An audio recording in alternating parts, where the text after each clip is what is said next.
اعوذ باللہ من الشیطان اللعین الرجیم بسم اللہ الرحمن الرحیم الحمد للہ وکفی وسلام علی عبادہ الذین اصطفی. درود بھیجئے محمد.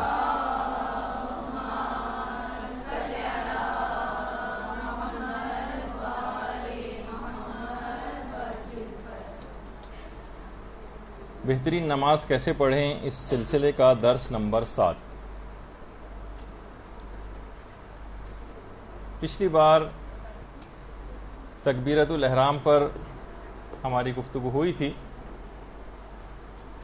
اور جس وقت تکبیر کہی جائے اس وقت انسان کو چاہیے کہ بالکل ساکن حالت میں ہو، جسم اس کا حرکت نہ کر رہا ہو، ہاتھ البتہ حرکت میں ہو، جیسے کہ پچھلی بار تفصیل کے ساتھ بات بیان ہوئی تھی، اور نگاہیں جو ہیں سجدہ گاہ کے اوپر ہو. بالکل نگاہ سجدہ گاہ پر جمی ہوئی ہو، یہ بہتر اور مستحبات میں سے ہے. اور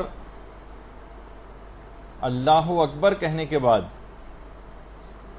یہ بھی مستحب ہے کہ انسان اعوذ باللہ من الشیطان الرجیم یہ کہے. مجتہدین یہ فرماتے ہیں کہ یہ جو اعوذ باللہ من الشیطان الرجیم ہے، یہ صرف پہلی رکعت میں الحمد کو شروع کرنے سے پہلے پڑھا جائے. یہ مستحب ہے، اس کو استعاذہ کہا جاتا ہے. صرف پہلی رکعت میں الحمد کے شروع کرنے سے پہلے، یعنی الحمد کی جو بسم اللہ پڑھی جائے گی اس سے بھی پہلے یہ استعاذہ پڑھا جائے. اور اس کے علاوہ جو اور رکعتیں ہیں جس میں سورہ الحمد پڑھی جاتی ہے، اس میں بہتر ہے کہ استعاذہ کو ترک کیا جائے. دیکھیے ذرا غور سے اس بات کو سمجھنا پڑے گا. پہلی رکعت میں الحمد سے پہلے تو پڑھنا مستحب ہے، لیکن بعد کی جتنے بھی سورے ہیں اور بعد کی جو رکعات ہیں ان کی جو الحمد ہے ان میں بہتر ہے کہ اس کو ترک کریں. پھر ایک سوال یہ بھی ہے، اور آغا سیستانی سے بھی پوچھا گیا، کہ یہ جو ہم پناہ طلبی کرتے ہیں اعوذ باللہ من الشیطان الرجیم، اللہ کی پناہ میں جاتے ہیں شیطان لعین و مردود و رجیم سے، کیا یہ فقط خدا ہی سے مخصوص ہے، یا ہم ائمہ معصومین سے بھی استعاذہ اور پناہ طلبی کر سکتے ہیں؟ تو آغا سیستانی کا یہی جواب ہے کہ لا استعاذہ الا باللہ، اللہ کے علاوہ کسی سے پناہ طلبی نہیں کی جا سکتی، البتہ ائمہ سے توسل کر کے اور خدا کے اذن سے بلاؤں اور شیاطین کو خود سے دور کیا جا سکتا ہے. اصلاً پناہ طلبی پروردگار عالم ہی سے کی جائے گی. اچھا، پھر ایک سوال یہ ہوتا ہے کہ آخر بسم اللہ سے پہلے یعنی تسمیہ سے پہلے استعاذہ کیوں ہے؟ اعوذ باللہ من الشیطان الرجیم ہم کیوں کہیں بسم اللہ سے پہلے؟ تو علماء یہ بیان فرماتے ہیں کہ استعاذہ یعنی یہی اعوذ باللہ ہے، اس کی مثال صابن کی سی ہے. اور جس طریقے سے میل کچیل وغیرہ کو دور کیا جاتا ہے جسم سے صابن لگا کر، اسی طریقے سے منہ ہمارا نامشروع باتوں کی وجہ سے گناہ گار ہو جاتا ہے اور آلودہ ہو جاتا ہے، اور اب ہماری زبان پر ذکر خدا آنا ہے. تو اس گندگی کو زبان کی دور کرنے کے لیے ضروری ہے کہ جو ہے استعاذہ پڑھا جائے. یعنی زبان کے گناہوں سے زبان کے گناہوں کی وجہ سے جو زبان ہماری نجس ہو گئی، اس کو پہلے اعوذ باللہ کے ذریعے اپنے منہ کو اور اپنی زبان کو پاک کیا جائے تاکہ یہ تلاوت قرآن کے قابل ہو سکے. اچھا، اب استعاذہ جو ہے اس کے اصل میں 2 ارکان ہیں. ایک تو ہے شیطان سے فرار اختیار کرنا، اور دوسرا ہے اللہ کی پناہ میں آنا.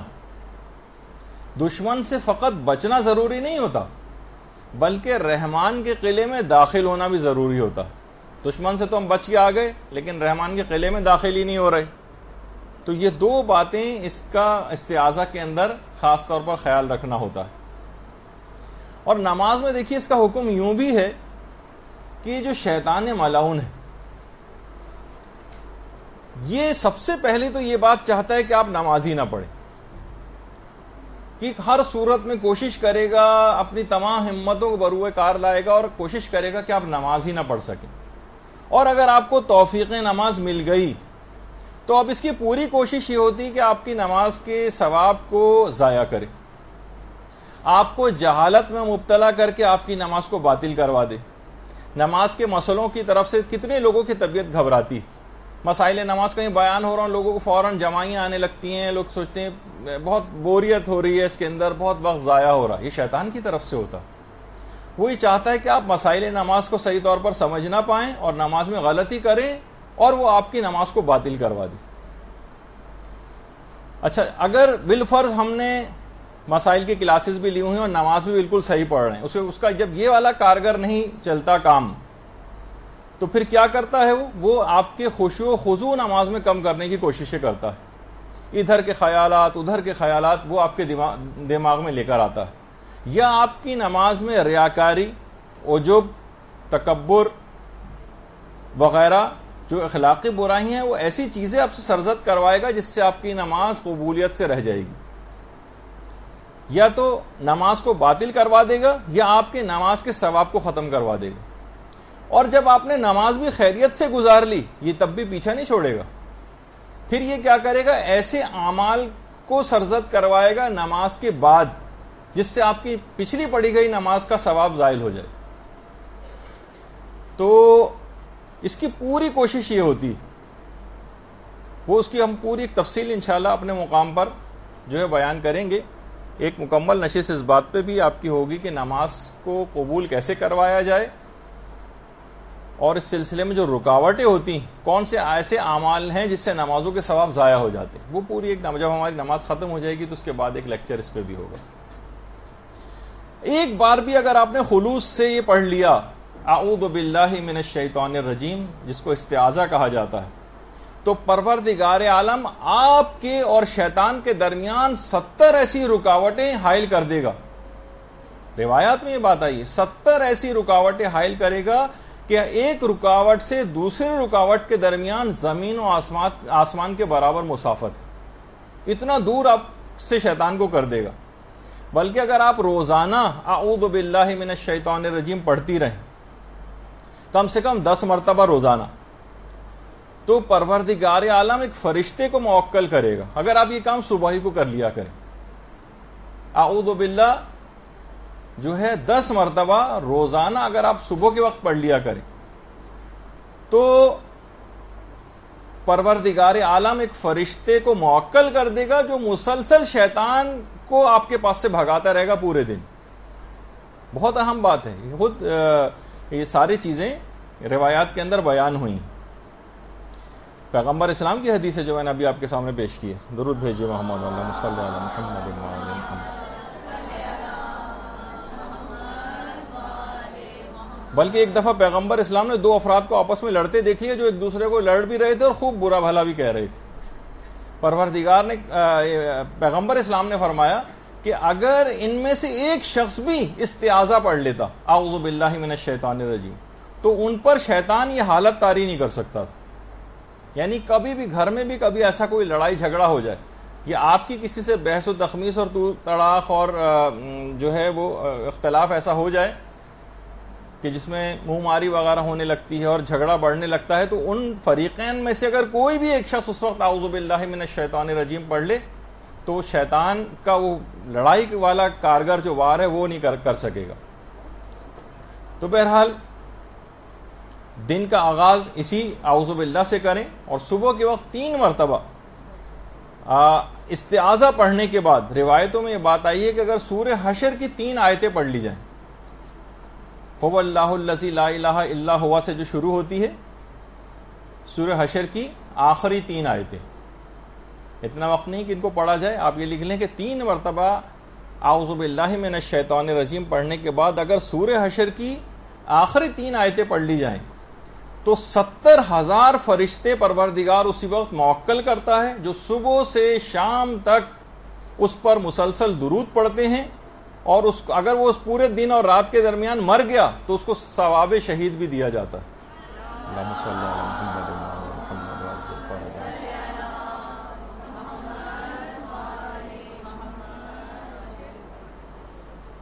یعنی یہ استعاذہ بڑا عجیب و غریب کلمہ ہے، یہ جو آپ نماز کے شروع میں کہہ رہی ہیں الحمد پڑھنے سے پہلے، اور اس کی عام زندگی میں بھی دیکھیے کتنی اپلیکیشنز ہیں. اس کو معمولی کلمہ نہیں سمجھنا چاہیے کہ ہم اصل میں ہر چیز، ہم پوری نماز ایسی بے دلی کے ساتھ اور ایک ایسا رٹے رٹائے طوطے کی طرح سے پڑھ رہے ہوتے ہیں کہ احساس ہی نہیں کہ کلمات کیا ہیں جو ہماری زبان پر جاری ہو رہے ہیں. استعاذہ ایک بہت عظیم کلمہ ہے. روایات میں ہے کہ یہ وہ کلمہ ہے جسے جبریل امین نے خود لوح محفوظ پر خود لکھا ہے اور اس کو یاد کیا ہے باقاعدہ. جبریل امین نے. آیت اللہ شہید دستغیب شیرازی، انہوں نے استعاذہ کے موضوع پر 35 مجلسیں پڑھی تھیں استعاذہ پہ، اور ان کا خلاصہ چند مجلسوں کا اردو زبان میں استعاذہ کے نام سے چھپ بھی چکا. البتہ پوری 35 نہیں، اس میں کچھ ضائع بھی ہو گئی اور وہ کم مجلسیں ہیں اس کے اندر، لیکن بہرحال اردو زبان میں بھی.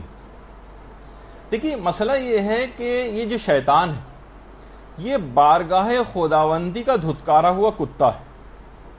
یہ دروازے خیر پر آ کر بیٹھ گیا. جس طریقے سے اگر کسی گھر کے دروازے پر آ کر کتا بیٹھ جائے تو ہر آنے جانے جو شخص ہوتا ہے آنے جانے والا اس کے اوپر بھونکتا. تو کبھی بھی علماء فرماتے ہیں کہ شیطان سے مناظرہ نہیں کرنا چاہیے. مثلا کہ ہم دماغ میں ہمارے خیالات آ رہے ہیں شیطانی، ہم ان کو دفیہ کر رہے ہیں، ان کے جوابات دے رہے ہیں. عام زندگی میں بھی جو وسوسے آتے ہیں لوگ پریشان ہوتے ہیں تو ان وسوسوں کا وہ جواب دینے بیٹھ جاتے ہیں، دماغی طور پر جنگ شروع کر دیتے ہیں شیطان سے.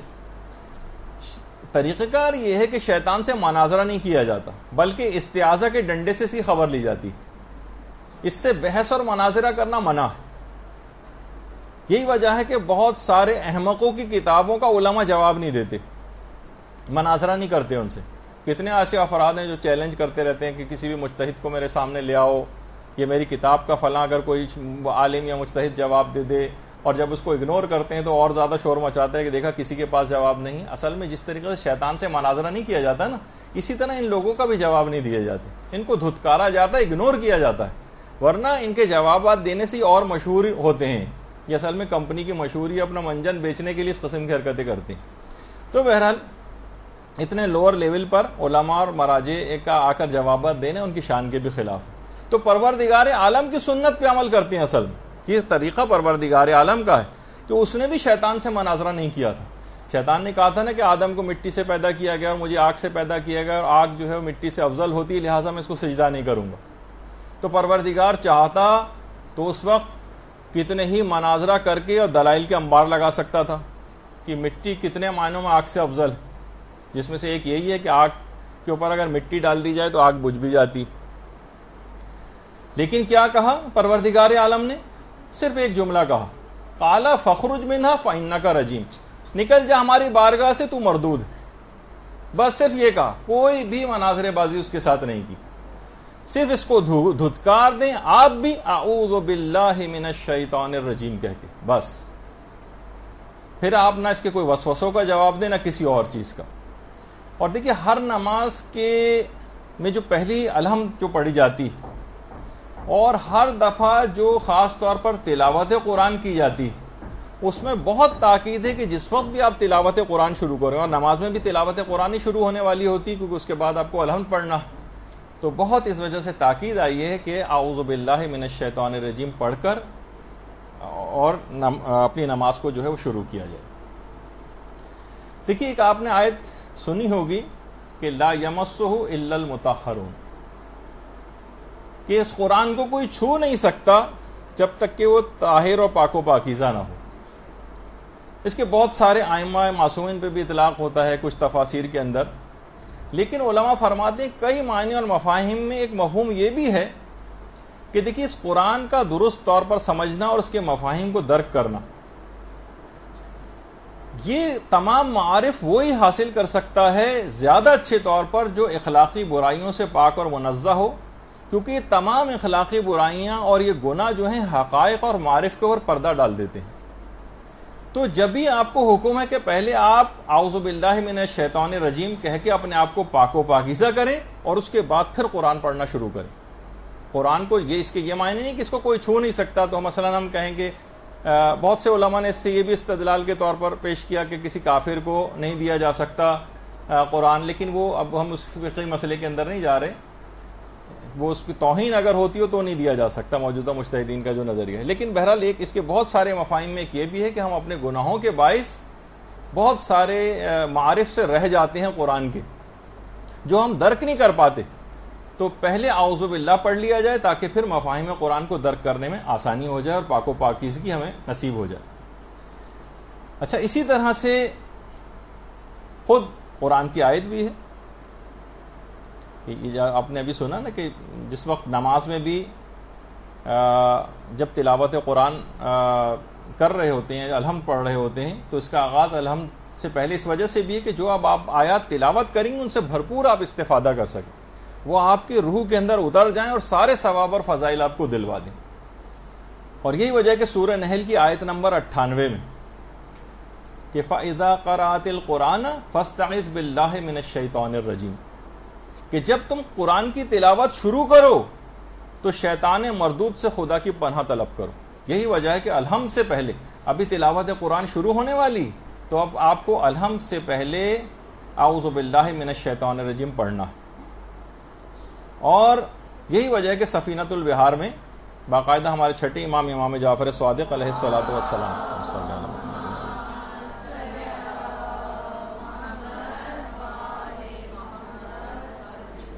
کہ اغلقوا ابواب المعصیت بالاستعاذہ وافتحوا ابواب الطاعت بالتسمیہ،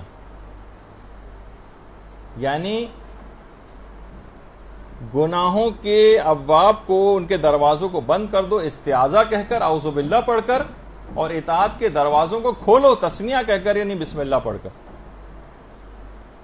اور یہ تمام چیزیں انتہائی اہم ہیں کیونکہ اس کے بغیر بہت مشکل ہے کہ شیطان مردود سے پناہ لیے بغیر اپنی نماز کو اس کی دست برد سے محفوظ رکھا جا سکے. اچھا، بعض علماء یہ فرماتے ہیں کہ جب نماز میں استعاذہ پڑھا جائے، زیادہ تر علماء کے طریقہ کار بھی یہی کہ یہ جو استعاذہ پڑھا جائے اللہ اکبر کے بعد بسم اللہ سے پہلے، یہ آپ کو آہستہ آواز میں پڑھنا ہے، آہستہ آواز میں، حتیٰ کہ وہ چاہے وہ نماز بالجہر پڑھنے والی کیوں نہ ہو. جیسے مرد حضرات بھی ہیں یا بہت سی عورتیں بھی جو جہری نماز ہے، اگر کوئی نامحرم نہ ہو تو بلند آواز سے پڑھ سکتی ہیں، اس میں بھی بسم اللہ کو بلند آواز سے پڑھنا ہے مستحب کے طور پر، لیکن اعوذ باللہ کو آہستہ آواز میں پڑھنا ہے. یہ عام طور پہ لوگوں کو سمجھ میں نہیں آتا، تو ہم آپ کو اس کا ایک کلپ دکھا دیتے ہیں.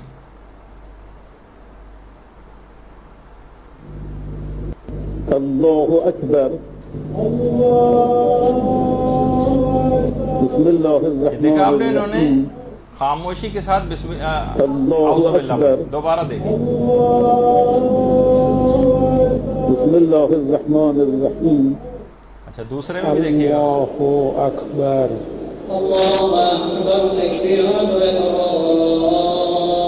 یہ دیکھیے پڑھا ہے، بسم اللہ الرحمن الرحیم. استغفر اللہ ربی واتوب الیہ.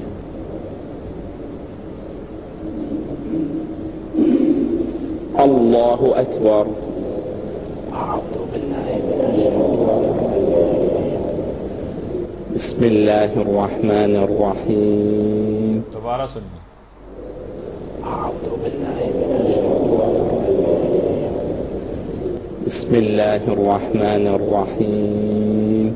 اس طرح سے پڑھنا ہے آپ نے.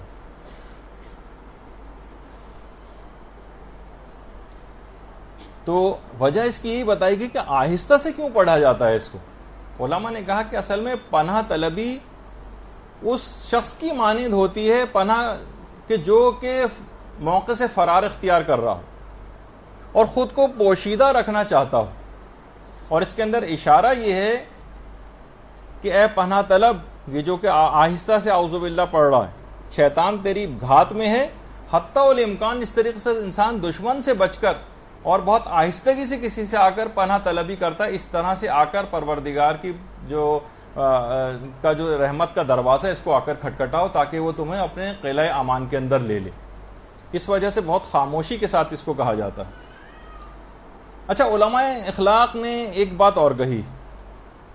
دیکھیے، استعاذہ کے معنی فقط کیا یہ ہیں کہ آپ جو ہے کہیں شیطان سے پروردگار مجھے بچا لے، استعاذہ میں کون کون سے امور شامل ہیں جن کا آپ کو بیک آف دی مائنڈ جو ہے آپ کو دماغ میں اجمالی طور پر ہی کیوں نہ صحیح ان باتوں کا خیال رکھنا ہے کہ میں ان چیزوں سے پناہ طلبی کر رہی ہوں. دیکھیے بہت اہم بات ہے جو آپ کی خدمت میں پیش ہو رہی. ضروری نہیں کہ اس ابھی جو میں تفصیل بیان کرنے والا ہوں وہ ساری تفصیل آپ اسی وقت دماغ میں لے کر آئیں. نہیں کہ اجمالی خاکہ جو باتیں اب آپ سن رہی ہیں جب بھی آپ اعوذ باللہ پڑھیں گی اس کے بعد آپ ان چیزوں کا ایک ہلکا سے خاکہ دماغ میں لے کر آ جائیں گے. میں ان تمام چیزوں سے پناہ طلبی پروردگار سے طلب کر رہی ہوں. بہت اچھا یہ سب باتیں جو ہیں یہ روایات کے اندر آئی ہیں جن کو بیان کرنے کا بھی وقت نہیں, ہم صرف ہیڈنگز کی صورت میں ان کو ذکر کریں گے. استعاذہ جنوں انس و شیاطین سے بچنے کے لیے آپ کریں گے, یہ آپ کے دماغ میں ہونا چاہیے. تمام جنوں سے, تمام انسانوں سے اور تمام شیاطین سے بچنے کے لیے. یہ تو واضح ہے استعاذہ کا ایک مفہوم. دوسرا, جس وقت آپ نماز میں یہ استعاذہ پڑھ رہی ہوں تو دماغ میں یہ رہے کہ جتنے بھی برے اخلاق ہیں, ریاکاری ہے, حرص ہے, تمام گناہان ہیں, ان سب سے میں پناہ طلبی کر رہی ہوں. یہ بھی آپ کے دماغ میں. روایات میں یہ بھی آئی کہ استعاذہ برے ہمسائے سے کے شر سے بچنے کے لیے بھی ہوتا ہے. بہت سے لوگوں کے بہت ہمسائے بہت برے ہوتے ہیں, ان کے شر سے بچنے کے لیے. استعاذہ برے شوہر اور بیوی اور ناخلف اولاد سے جو اذیتیں پہنچتی ہیں ان سے بچنے کے لیے بھی ہوتا. یہ بھی دماغ میں رہے کہ یہ استعاذہ میں اس کے لیے بھی پڑھ رہی. دیکھیے نماز سے مدد لو, وَاسْتَعِينُوا بِالصَّبْرِ وَالصَّلَاةِ. اب آپ کو دیکھ رہے ہیں کہ عمومی زندگی میں بھی کتنی چیزیں جو آپ کی زندگی میں بگاڑ پیدا کرتی ہیں اس سے نماز سے مدد لی جا رہی. برے شوہر, بری بیوی اور ناخلف اولاد, اس سے پناہ طلبی. اسی طرح سے اذیت دینے والے تمام رشتہ داروں سے بھی پناہ طلبی. اذیت دینے والے تمام رشتہ دار. اس کے علاوہ یہ استعاذے میں تمام گناہوں کے اثرات بد کو دور کرنے کے لیے بھی استعاذہ, یہ بھی دماغ میں رہے کہ میں اس کے لیے بھی اعوذ باللہ پڑھ رہی ہوں. تمام گناہوں کے اثرات بد, دیکھیے اثرات بہت دور تک گناہوں کے جاتے ہیں. بعض اوقات تو بہت دور تک 10ویں نسل والا بھی بعض اوقات جو ہے وہ متاثر ہوتا ہے اور وہ بھی بد دعائیں کرتا ہے. تو اثرات گناہوں کے اثرات بد کو دور کرنے کے لیے بھی استعاذہ ہے. اس کے علاوہ تمام شریر لوگوں کے شر سے, تمام ظالم حکمرانوں سے, عالمی طاغوتوں سے, ڈکیتوں سے اور ٹارگٹ کلر سے بھی, ان سے بچنے کے لیے بھی دماغ میں رہے کہ یہ استعاذہ ان کے لیے بھی پڑھ رہے ہیں. یہ بہت اہم بات ہے. استعاذہ میں فقط صرف ایک یہ تمام چیزیں شیطان ہی کی کارستانی ہیں, لیکن دماغ میں یہ ضرور رہے ہیں چیزیں کہ میں ان سب سے پناہ طلبی پروردگار سے طلب کر رہی ہوں. اسی طرح سے تمام بیماریوں اور امراض سے بچاؤ کے لیے, اس کے لیے بھی استعاذہ ہے. تمام بیماریوں سے اور تمام امراض سے بچاؤ کے لیے. اسی طرح سے ان تمام نقصان پہنچانے والے حیوانوں سے, جراثیم سے اور جرثومے جتنے ہوتے ہیں ان تمام سے, یہ بھی دماغ میں رہ کے ان سے بھی پناہ طلبی کر رہی ہیں. کیونکہ یہ جب کبھی ہوتے ہیں تو انسان کی کوالٹی آف لائف بہت خراب ہوتی ہے, اس کی عبادتیں متاثر ہوتی ہیں, سارے دینی کام اس کے رک جاتے ہیں. ٹھیک ہے پروردگار کی رحمت اس حالت میں بھی ہوتی, لیکن پناہ طلبی ضرور کرنی چاہیے کہ پروردگار صحت اور عافیت دے تاکہ اس کے دین کے لیے کام کر سکے. اسی طرح سے یہ جو پناہ طلبی ہے, یہ جو پناہ طلبی ہے تمام قسم کے جادو, سحر, امور باطلہ اور انحرافی افکار سے, اس کے لیے بھی استعاذہ ہوتا ہے. یہ بھی دماغ میں رہے کہ میں اس سے بھی پناہ طلبی کر رہی ہوں. انحرافات بڑھتے چلے جا رہے ہیں جو تقریباً ہم اپنی ہر گفتگو میں اور آج بھی آگے چل کے کا ذکر کریں گے. تو یہ تمام چیزیں, باطل امور, انحرافی افکار, جادو, سحر, یہ سب کچھ بھی عام زندگی کا حصہ بنتا جا رہا ہے. پروردگار میں اس سے بھی پناہ طلبی چاہتی ہوں. اسی طریقے سے ہر رنج و غم میں مبتلا کرنے والی چیزوں سے پناہ طلبی, جو رنج میں مبتلا کریں, جو تمام غموں میں مبتلا کریں, اس سے بھی پناہ طلبی ہوتی ہے. اسی طرح سے تمام آفات ارضی و سماوی, آگ میں جل کے مرنا, زلزلے کا آنا, دب کر یا ڈوب کر مر جانا, میں ان سے بھی پناہ طلبی طلب کر رہی ہوں. اور اسی طرح سے جتنی بھی اور حادثاتی امواتیں, ایکسیڈنٹل اموات جو ہیں وہ بھی کتنی بڑھتی چلی جا رہی ہیں, ان سے بھی پناہ طلبی کرتی ہوں.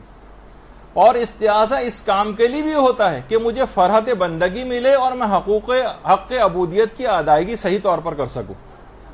اس کے لیے بھی پناہ طلبی کہ پروردگار میں ان جھمیلوں میں، الٹے سیدھے چکروں کے اندر، لڑائی جھگڑے، یہ وہ پرابلمز، ان میں جب انسان ان کا شکار ہوتا ہے تو عبادت کی لطف اور فرحت بندگی اس کا جو ہے نا زائل ہونے لگتا ہے.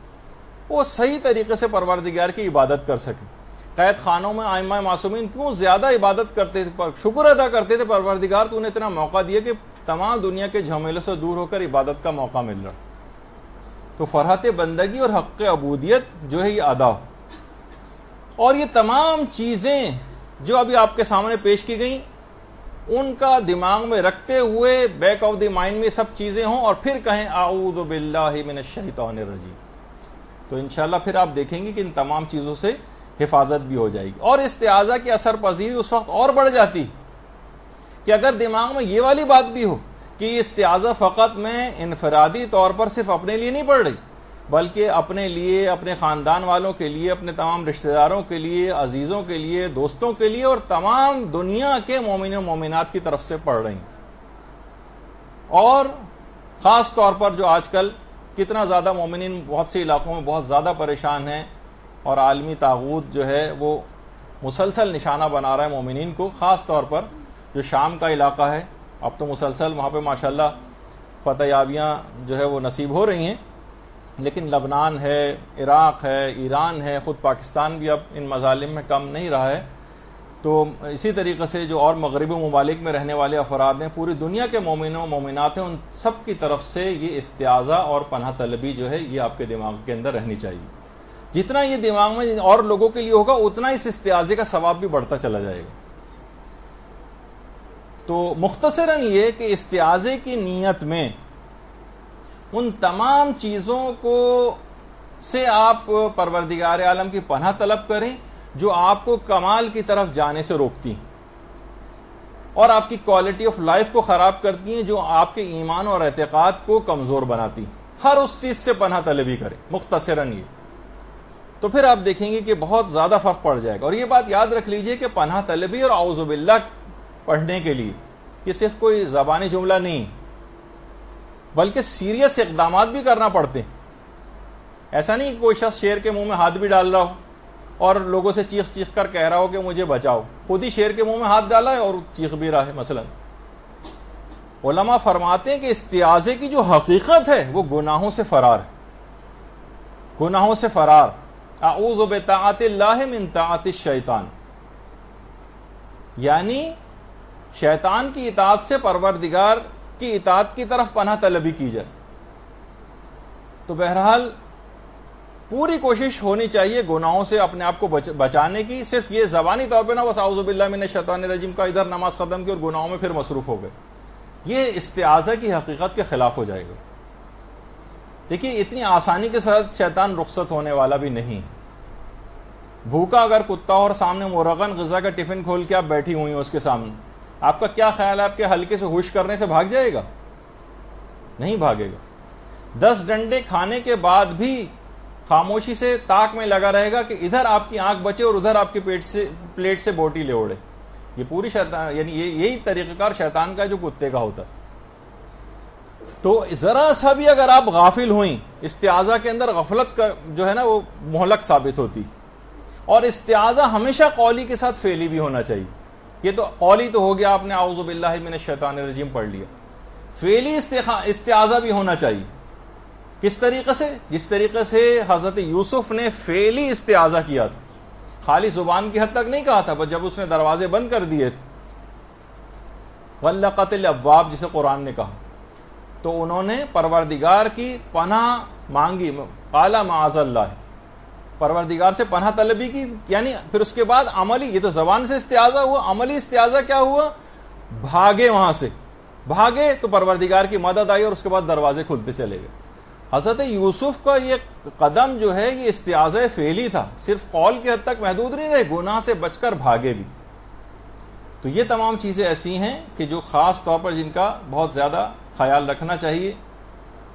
اور جب بھی کبھی استعاذے کے مواقع آ جائیں، حرام اور گناہ کے مواقع آ جائیں، تو الفاظ کون سے ہونے چاہیے استعاذے کے لیے؟ یہ تو بہت آرام سے آپ کو یاد بھی ہر شخص کو اعوذ باللہ من الشیطان الرجیم.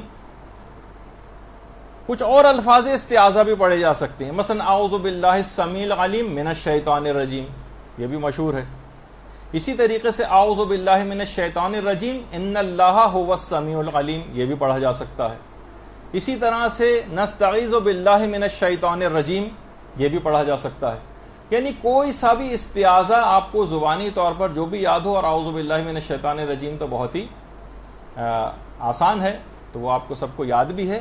جب بھی کبھی ایسا موقع آ جائے، بس صدقہ نیت سے ایک دفعہ ایسا کہیے، پھر آپ دیکھیے کہ شیطان وہاں سے کیسے فرار اختیار کرتا.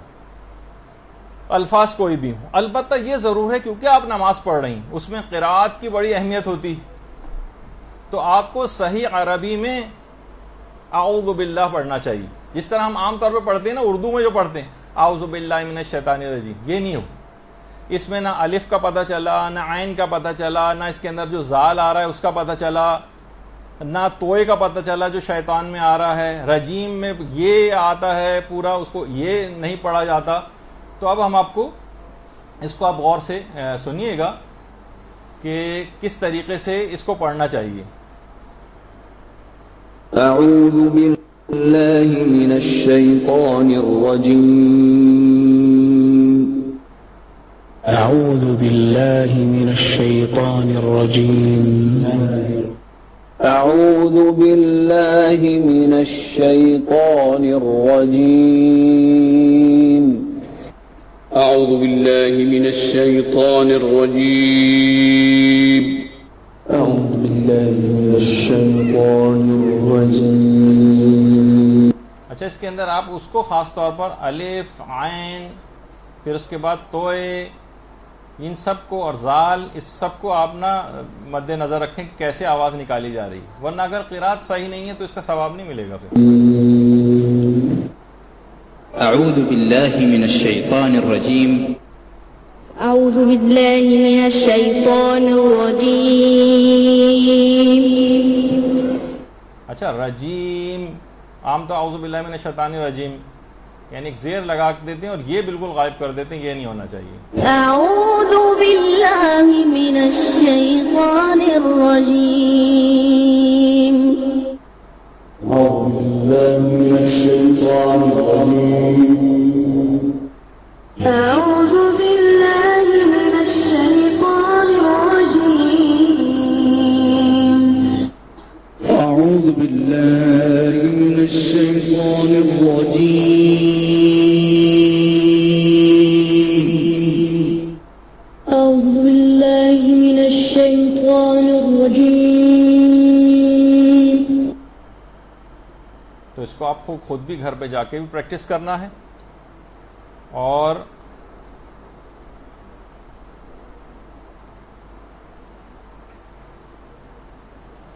اچھا، اب اس کے بعد کچھ استعاذے کی اقسام بھی ہیں.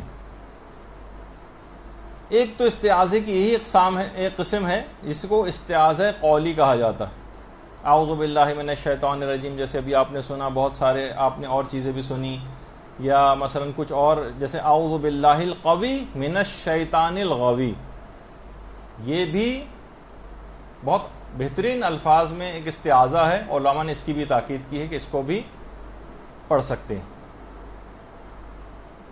عام عمومی زندگی میں. نماز میں تو اعوذ باللہ من الشیطان الرجیم کی حد تک ہی پڑھیے، لیکن عمومی زندگی میں بھی پڑھ سکتے ہیں کہ میں طاقتور خدا کی پناہ میں جاتی ہوں اغوا کرنے والے شیطان سے، جس کا ترجمہ یہ ہے. اچھا، یہ تو قولی ہو گیا. ایک فعلی بھی ہوتا ہے جو تمام خواہشات نفس اور افکار شیطانی سے فرار اختیار کیا جاتا ہے، جیسے ابھی حضرت یوسف کی مثال دی. اور اسی طرح سے علماء کہتے ہیں کہ استعاذہ فعلی کی ایک مثال حضرت حر کا آخری لمحات میں سپاہ یزید سے سپاہ ایمان کی طرف فرار. اللہم صلی علی محمد و علی محمد.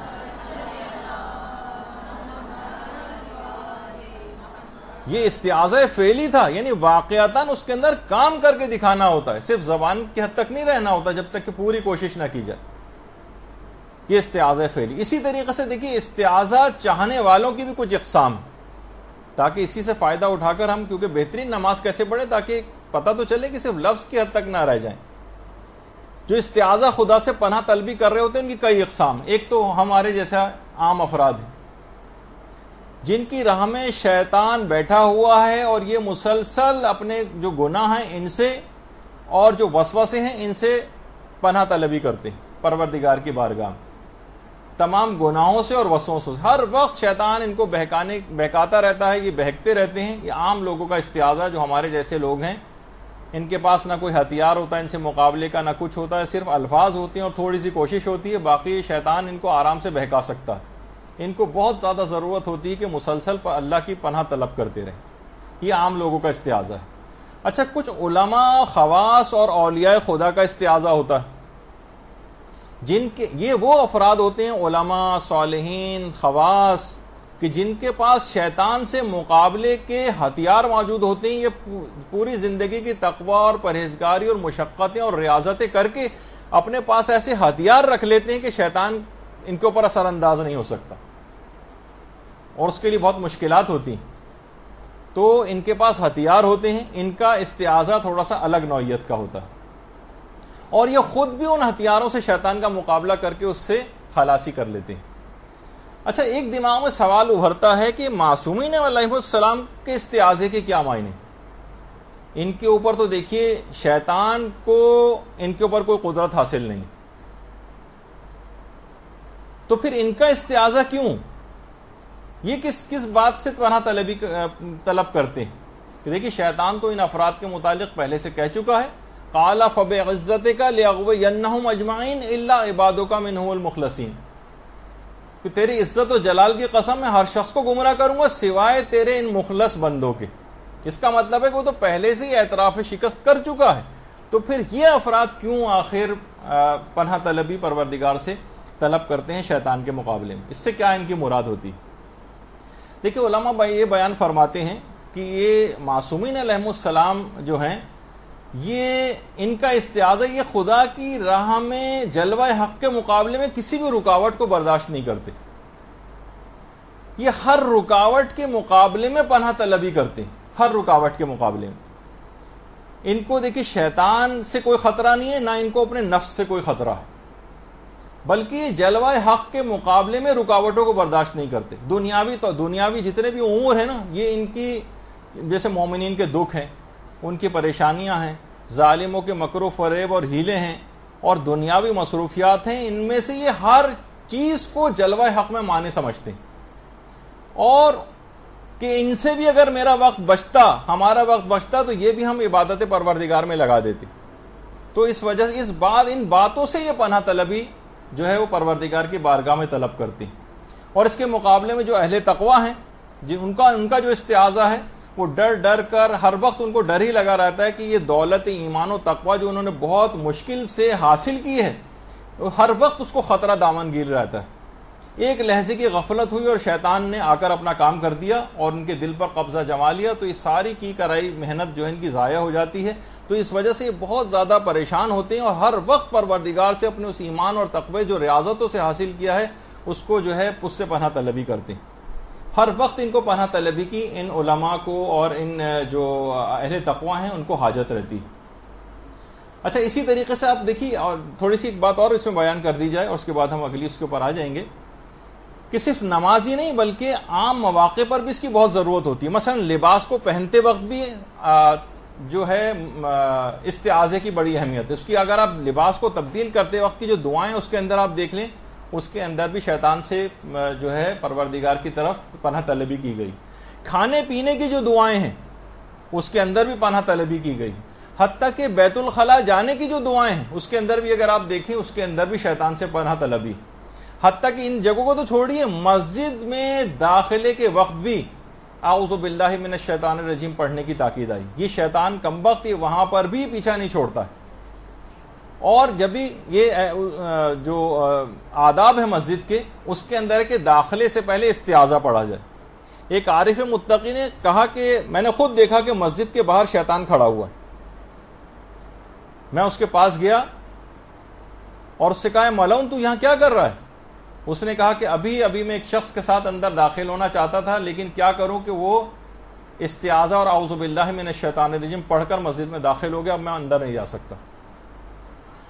تو صرف ان موقعوں پر ہی نہیں کہ ہم خاص ان جگہوں کے اوپر جاتے وقت بھی مسجد میں جا رہے ہوں، بیت الخلا جا رہے ہوں، کپڑے تبدیل کر رہے ہوں، کھانا کھا رہے ہوں، اس وقت بھی اس کی بڑی تاکید ہے. خاص طور پر علماء فرماتے ہیں کہ جس وقت انسان کبھی ایسی سچویشن سے دوچار ہو جائے جس میں گناہ کا احتمال ہو، مثلا حتیٰ کہ اس کے اندر یہ چیزیں بھی اب شامل ہو گئی ہیں، نامحرم سے چیٹنگ کرنا، ان کو میسیجز کرنا اور فیس بک پہ بیٹھ کے ان سے بات کرنا یا لائیو چیٹ کرنا، یہ تمام چیزیں بھی اس کے اندر آ گئیں. اس وقت بھی جب کبھی اس موقع کے اندر گرفتار ہو اور دوسری طرف سے اس قسم کی بات چیت کی جا رہی ہو، تو اس وقت انسان سچے دل سے پناہ طلبی کرے اور شیطان کی اس جال کو توڑ کر باہر آ جائے. اور اسی طریقے سے علماء فرماتے ہیں کہ دوسرا اور اہم موقع قضاوت کے وقت بھی ہے. جس وقت قاضی فیصلہ سنا رہا ہوتا ہے اس وقت بھی اعوذ باللہ پڑھنے کی بہت زیادہ تاکید ہے. اور تیسری اہم ترین وجہ بھی جو اس سے پہلے ذکر ہو چکی، وہ خاص طور پر جب انسان غیظ و غضب کی حالت میں ہوتا ہے. جس وقت بھی انسان غیظ و غضب کی حالت میں ہوتا ہے اس وقت بھی اس کے لیے بہت زیادہ اس بات کی تاکید ہے کہ وہ اعوذ باللہ پڑھ لے. لیکن اس وقت عام طور پر یاد نہیں آتا اور غصے میں آ کر انسان مختلف کام کر دیتا ہے. تو اس وقت بھی کوشش یہ کرے کہ غیظ و غضب کی حالت میں بھی.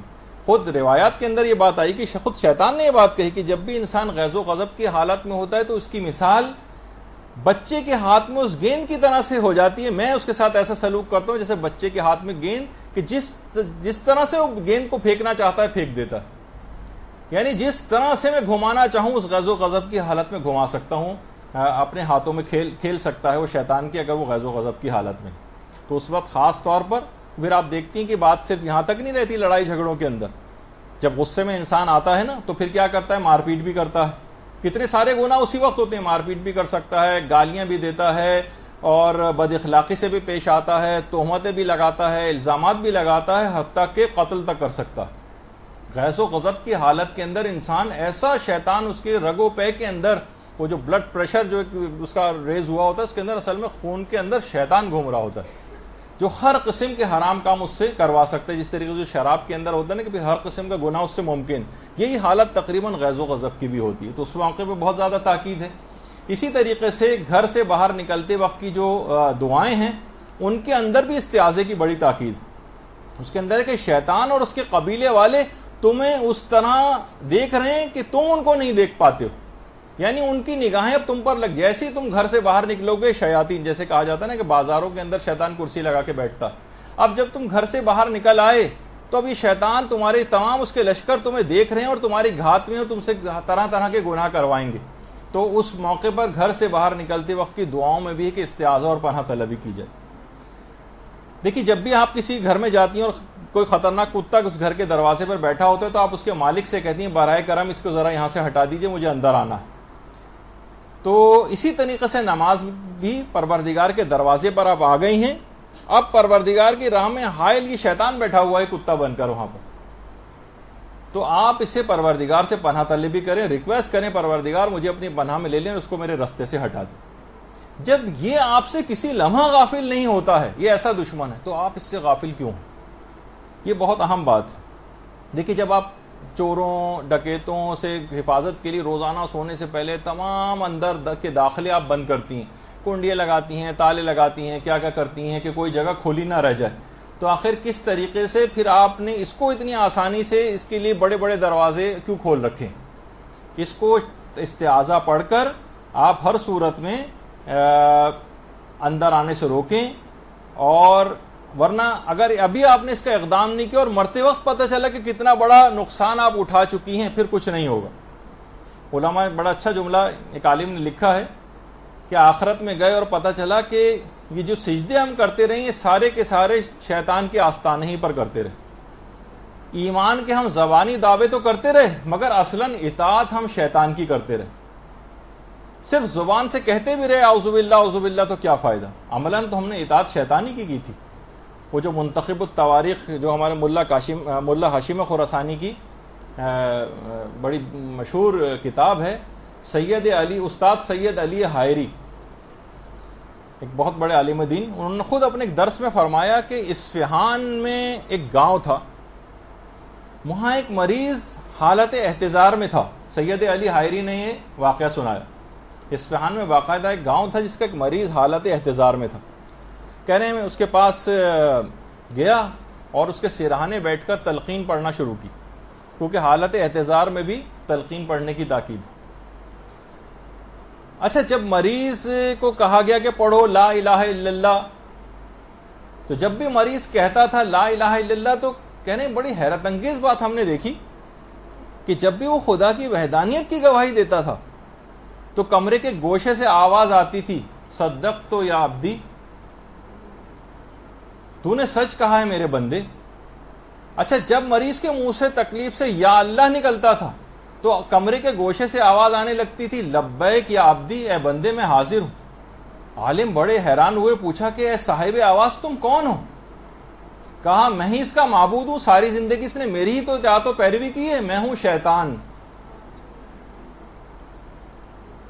جب رات دن اس نے احکامات خدا کی نافرمانی کی اور میری اطاعت کی، گانے بجانے یہ کرتا تھا، فتنہ و فساد یہ کرتا تھا، غیبتیں چغلیاں یہ کرتا تھا، لڑائی جھگڑے جو ہے یہ کیا کرتا تھا، خواہشات نفس کی پیروی اس نے کی، فلمیں، فحش ڈرامے، مناظر، کوئی تو زندگی کا وقت ایسا نہ تھا جب اس نے شیطان کی اطاعت نہ کی تھی۔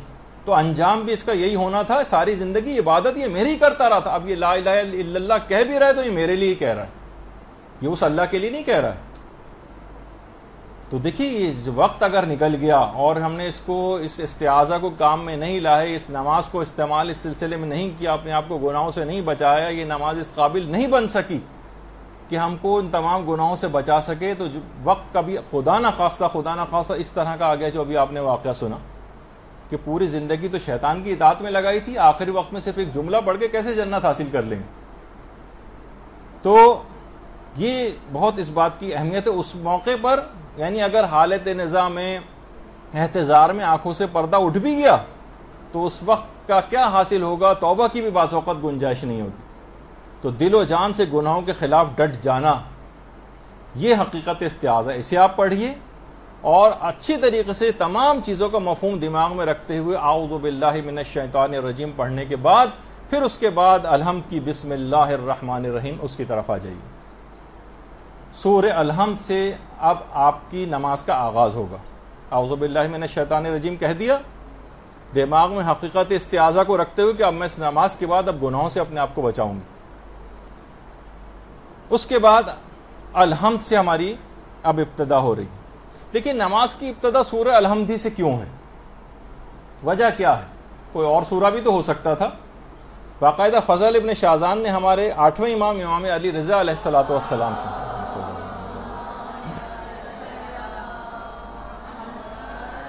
سے روایت بیان کی ہے کہ امام نے فرمایا کہ قرآن میں کوئی سورہ اور کلام ایسا نہیں ہے جس میں سورہ حمد کے برابر خیر و برکت پائی جاتی ہے۔ باقاعدہ ملا یحضرہ الفقیہ کی روایت، اتنا اہم سورہ کہ پورے قرآن میں کوئی کلام ایسا نہیں ہے پروردگار کا جو اس سے زیادہ خیر و برکت کا حامل ہو، اس وجہ سے سورہ الحمد سے نماز کا آغاز کیا گیا۔ اور یہ وہ سورہ ہے جو پروردگار نے اپنی اہمیت کے پیش نظر 2 مرتبہ نازل کیا۔ ہمارے چھٹے امام سے جب اس آیت کی تفسیر پوچھی گئی، اللہم صلی علی محمد وعلی محمد، کہ وَلَقَدْ آتَيْنَاكَ سَبْعًا مِّنَ الْمَثَانِي وَالْقُرْآنِ الْعَظِيمِ، یعنی قرآن کے ساتھ وہ سورہ پروردگار نے نازل کیا جو 7 آیتوں والا ہے، 7 آیتوں والا سورہ، اور جسے 2 مرتبہ یا تو نازل کیا گیا، یا یہ بھی وجہ بہت سی جگہوں پہ بیان ہوئی ہے کہ اس کو نماز میں 2 رکعتوں، جو پہلی 2 رکعتیں اس میں 2 دفعہ پڑھا جاتا ہے، اس وجہ سے بھی اس کو من المثانی یعنی 2 دفعہ پڑھے جانے والا سورہ قرار دیا، مستدرک الوسائل کی جو روایت ہے۔ اور یہ بھی سورہ 2 دفعہ نازل ہوا، اور ایک سورہ اور 2 دفعہ نازل ہوا ہے جسے سورہ کوثر کہا جاتا ہے۔ ایک دفعہ مکے میں نازل ہوا تھا سورہ کوثر، اور ایک دفعہ مدینے میں۔ اچھا، ابھی معراج کی تاریخ گزری کہ پیغمبر اسلام جب معراج پر تشریف لے گئے تھے تو وہاں پر پیغمبر کو نماز کا حکم ہوا، پیغمبر نماز کے لیے کھڑے ہو گئے، تو پروردگار کی طرف سے وحی آئی کہ اے میرے بندے میرا نام تو لو، تو پیغمبر اسلام نے اس وقت کہا اللہ اکبر،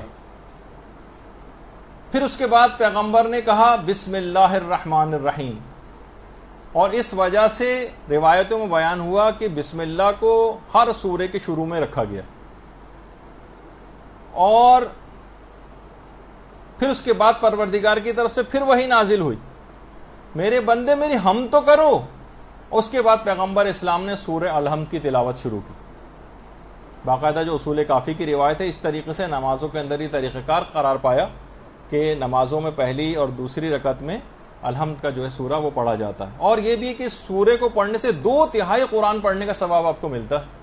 سوچئے آپ کتنی ساری ہر رکعت کے اندر، ہر نماز کے اندر کم سے کم 2 دفعہ تو آپ پڑھتی ہیں، اور ہر دفعہ ایک سورہ الحمد پڑھنے سے 2/3 2/3 آف قرآن، یعنی ایک 1/3 اور ملا دیا جائے تو قرآن پورا ہو جائے، اور وہ تو سورہ قل اللہ پڑھنے سے بھی پورا ہو جاتا ہے اس کے بعد، یعنی ہر دفعہ نماز میں ایک ایک قرآن کم سے کم آپ کو اس کا ثواب جو ہے اس سے بھی زیادہ آپ کو مل رہا ہوتا ہے۔ اور خود پیغمبر کا بھی ہے کہ جو بھی سورہ فاتحہ پڑھ لیتا ہے اس کا اجر 2/3 قرآن کے برابر۔ اور اتنا ایک اور بھی فائدہ ہے اس کا، بہت زیادہ اتنا فائدہ ہے اس کا کہ جیسے آپ نے تمام دنیا کے تمام مومنوں مومنات کے لیے صدقہ دے دیا، ایک آدمی کی درود بھیجیے محمد و آل محمد صلی اللہ علیہ وسلم۔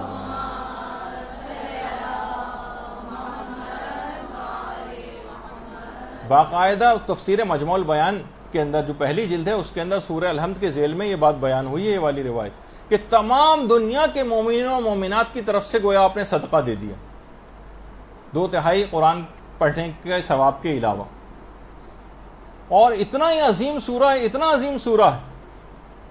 دیکھیے اس عظیم سورہ کی میں واقعتاً معرفت نہیں، روایات میں آیا ہے کہ اگر الحمد کو ایک پلڑے میں رکھ دیا جائے اور قرآن کے تمام دیگر سوروں کو دوسرے پلڑے میں رکھ دیا جائے تو الحمد والا پلڑا 7 گنا زیادہ بھاری ہو جائے گا۔ اللہم صلی اللہ علیہ وسلم۔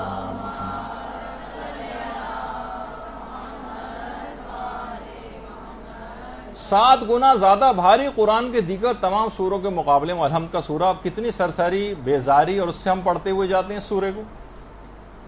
اور یہ جب سورہ نازل ہوا تھا تو واقعتاً شیطان نے اس وقت نالہ و فریاد کیا تھا، اور پیغمبر اسلام نے ایک اور خاص موقع دیا کہ عام زندگی میں بھی وہ ہے نا، نماز سے مدد لو، نماز کے اندر سورہ الحمد پڑھی جاتی ہے لیکن عام زندگی میں اس سے مدد لی جا سکتی۔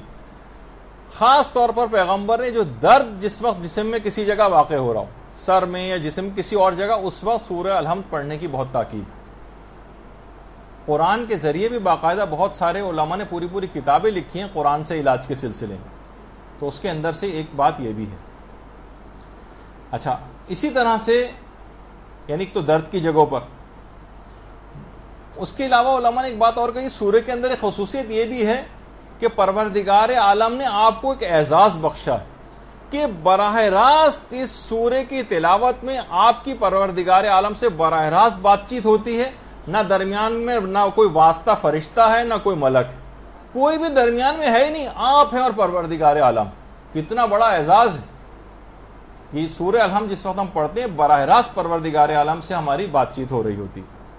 پیغمبر اسلام کی اپنی حیات ظاہریہ میں بھی اس سورے کو فاتحۃ الکتاب کے نام سے یاد کیا جاتا تھا، قرآن کا آغاز کرنے والی سورہ۔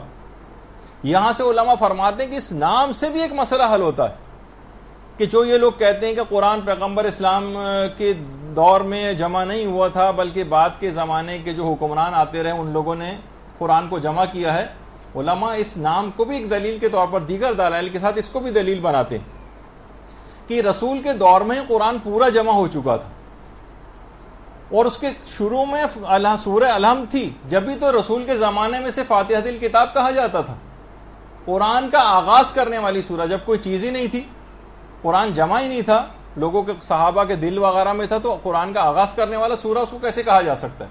قرآن تو کوئی فزیکل صورت میں مکمل طور پر موجود ہی نہیں تھا ان لوگوں کے نظریے کے مطابق۔ تو علماء کہتے ہیں اس کے معنی بھی ہیں کہ قرآن پیغمبر اسلام کی اپنی زندگی میں جمع ہو چکا تھا۔ جہاں تک وہ روایات ہیں کہ جن میں امیر المومنین کے قرآن کو جمع کرنے کا تذکرہ، اللہم صلی علی محمد و آل محمد، وہ اصلاً قرآن کی تمام آیات کو ان کے شان نزول و تفاسیر کے ساتھ جمع کرنے کے متعلق، نہ کہ خود قرآن کے متعلق۔ اور ایک اور حدیث بھی ہے جس کو لوگ اس طور پر کبھی نہیں لیتے، اس سے بھی ایک بہت بڑا مسئلہ حل ہوتا ہے، حالانکہ وہ حدیث کتنی مشہور ہے، انی تارکن فیکم الثقلین کتاب اللہ و اطرتی اہل بیتی، میں تمہارے درمیان دو گراں قدر چیزیں چھوڑ کر جا رہا ہوں، کتاب خدا اور میری اطرت و اہل بیت۔ اس کا مطلب یہ ہے، علماء فرماتے ہیں کہ کتاب خدا کمپائلڈ فارم میں پیغمبر اسلام کے زمانے میں موجود تھی، اگر یہ منتشر ہوتی، فقط صحابہ کے سینوں میں ہوتی، یا متفرق طور پر کسی جگہ درخت کی چھال پہ کہیں کوئی چیز لکھی ہوئی ہے، کسی جگہ کوئی چیز لکھی ہوئی ہے، متفرق ہوتی تو اس پر کتاب کا اطلاق نہیں ہو سکتا تھا۔ اس کا مطلب ہے کہ کتاب خدا اس زمانے میں اسی طریقے سے موجود تھی کہ جس طرح آج کل ہمارے درمیان ہمارے ہاتھوں میں قرآن ہوتا ہے، اس کی شیپ ان چیز کی الگ ہو سکتی ہے کہ درخت کی چھال پر ہو، یا کسی اور زمانے میں ظاہر چھاپا خانے اس طرح کے قرآن نہیں ہوتے تھے، لیکن جب پیغمبر فرما گئے ہیں کہ میں دو برابر کی چیزیں چھوڑ کر جا رہا ہوں جس میں ایک کتاب خدا ہے، تو اس کا مطلب کتاب خدا اس زمانے میں موجود تھی، اور یہ جو کہا جاتا ہے کہ بعد کے حکمرانوں نے اس کو جمع کیا، یہ بات صحیح نہیں۔ یہ 7 آیات پر مشتمل مکی سورہ ہے، اور سورہ الحمد کا معرفت دلانے کے لیے کہ اس کے 20 نام ہیں، اس کو سورہ حمد بھی کہتے ہیں، اس کا نام سورہ شکر بھی ہے، اس کا نام سورہ فاتحہ بھی ہے، اس کو سبع مثانی بھی کہا جاتا ہے، ام الکتاب بھی کہا جاتا ہے، ام القرآن بھی کہا جاتا ہے، کنز بھی کہا جاتا ہے، یعنی بہت بڑا خزانہ۔ اور خاص طور پر ایک چیز اور بھی ہے کہ اس کا جو فائدہ ہے، عام طور پر گھروں میں کبھی ایسی صورتحال یا ایمرجنسیز پیش آ جائیں، اور وہ کہ اگر کوئی شخص بے ہوش ہو جائے تو اس وقت بھی سورہ الحمد کے ذریعے آپ اسے ہوش میں لا سکتے ہیں۔ ایک صحابی ابو سلیمان کہتے تھے کہ پیغمبر اسلام کے ساتھ ہم لوگ جنگ میں مصروف تھے کہ ہمارا ایک ساتھی بے ہوش ہو کر گر پڑا، ساتھی بے ہوش ہو گیا، صحابہ میں سے کسی نے اس کے کان میں سورہ الحمد پڑھی، اسی وقت اس صحابی کو ہوش آ گیا۔ اللہم صلی علی محمد و علی محمد۔ وہ فرماتے ہیں کہ ہم سب لوگ دوڑے دوڑے پیغمبر اسلام کے پاس آئے، ان کو یہ واقعہ سنایا، پیغمبر اسلام نے فرمایا سورہ الحمد ام القرآن ہے جس میں ہر مرض کی شفا ہے، کوئی حیرانگی کی بات نہیں کہ شخص ہوش میں آ گیا، قرآن میں تو ہر سورہ الحمد کے اندر ہر مرض کی شفا موجود ہے۔ تو اگر کبھی ایسا موقع بھی پیش آ جائے، کوئی گھر میں کوئی بے ہوش ہو جائے، چکر آ جائیں، گر جائے، یا کوئی اور اس طرح سے انکانشیس ہو جائے، تو اس وقت بھی سورہ الحمد پڑھنے کی بہت تاکید ہے۔ اس لحاظ سے علماء کرتے ہیں کہ اس واقعے کے اندر بھی یہ بات ملی ہے، اور پیغمبر سے اس کی تصدیق بھی صحابہ نے کروائی تھی۔ اچھا، جب آپ پڑھتی ہیں سورہ الحمد، اب جب آپ سورہ الحمد پڑھنا شروع کریں گی، اس وقت ہوتا کیا ہے؟ باقاعدہ عیون اخبار الرضا، اس میں پیغمبر اسلام سے مروی ایک روایت، اللہم صلی علی محمد۔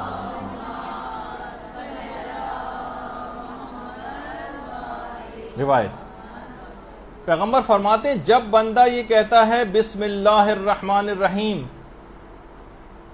تو پروردگار عالم فرشتوں سے کہتا ہے کہ اس نے میرے نام سے ابتدا کیے، فرشتوں مجھ پر لازم ہے کہ اس کے تمام کاموں کو اب میں انجام تک پہنچاؤں گا، اور ہر حال میں اس کو برکت عطا کروں گا۔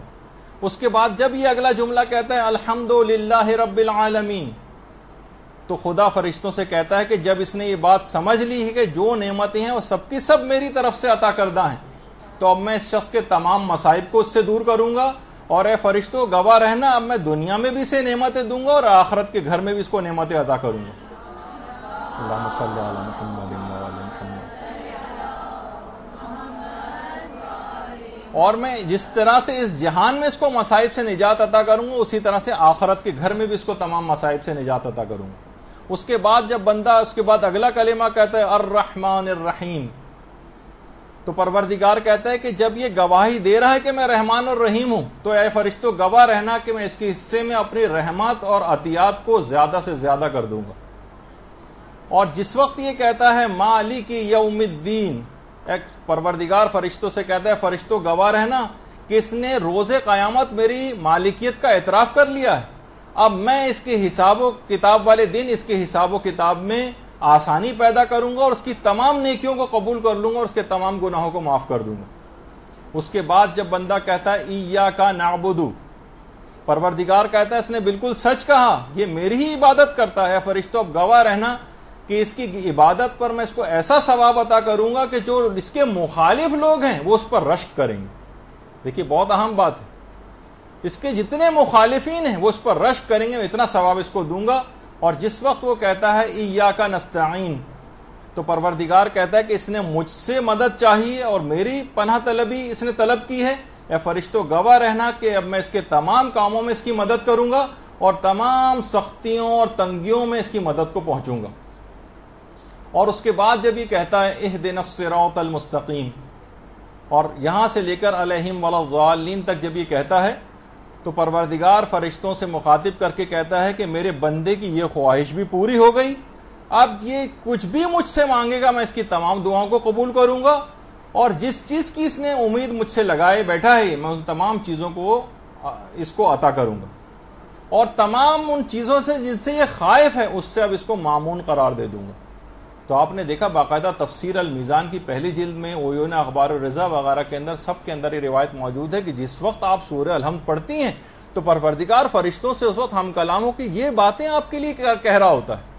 تو اتنا سرسری طریقے سے سورہ الحمد کو پڑھا جائے, کتنی اہم بات ہے کہ اتنی چیزیں پروردگار عالم آپ سے وعدے کر رہا ہے کہ میں یہ کام کروں گا, یہ کروں گا, تمہاری ہر مدد کو پہنچوں گا, ہر طرح کی امداد کروں گا, تمام اعمال کو قبول کر لوں گا, ہر قسم کے خوف اور مصیبت سے نجات دوں گا اور آخرت تک میں نجات دے دوں گا. تمام وعدے پروردگار اس الحمد کے نتیجے میں آپ سے پروردگار کر رہا. تو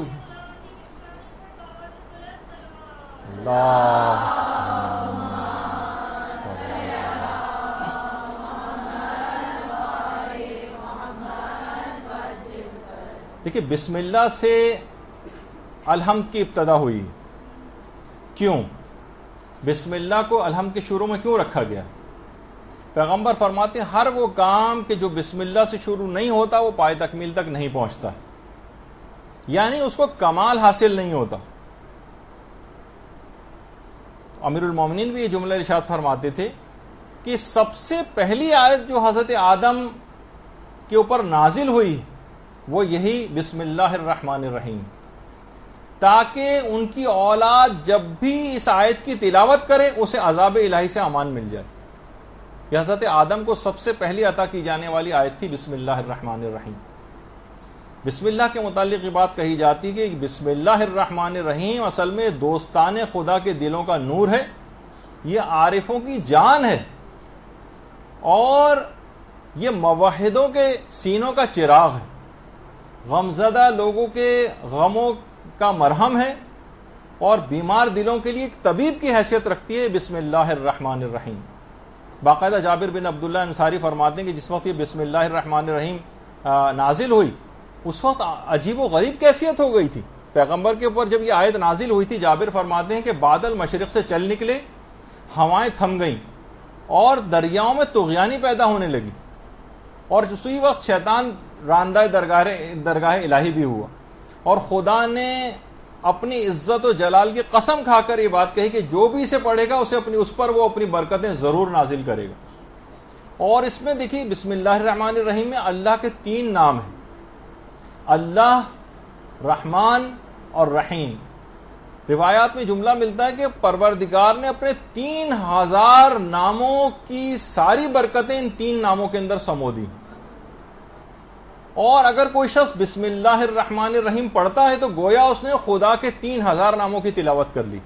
3000, یعنی آپ دیکھیں نماز کہاں سے کہاں آپ کی جا رہی, آپ کتنی مرتبہ بسم اللہ پڑھتی ہیں اس کے اندر, اور ہر دفعہ بسم اللہ الرحمن الرحیم پڑھنے میں 3000 پروردگار کے ناموں سے جو فضیلتیں, برکتیں اور ثواب حاصل ہوتا ہے وہ آپ ہر دفعہ حاصل کر لیتی ہیں, اور اس کا وہی تمام ثواب اور اجر ہے 3000 ناموں کا, وہ آپ کے نامہ اعمال میں لکھا جاتا ہے. امام موسیٰ کاظم علیہ الصلوۃ والسلام فرماتے ہیں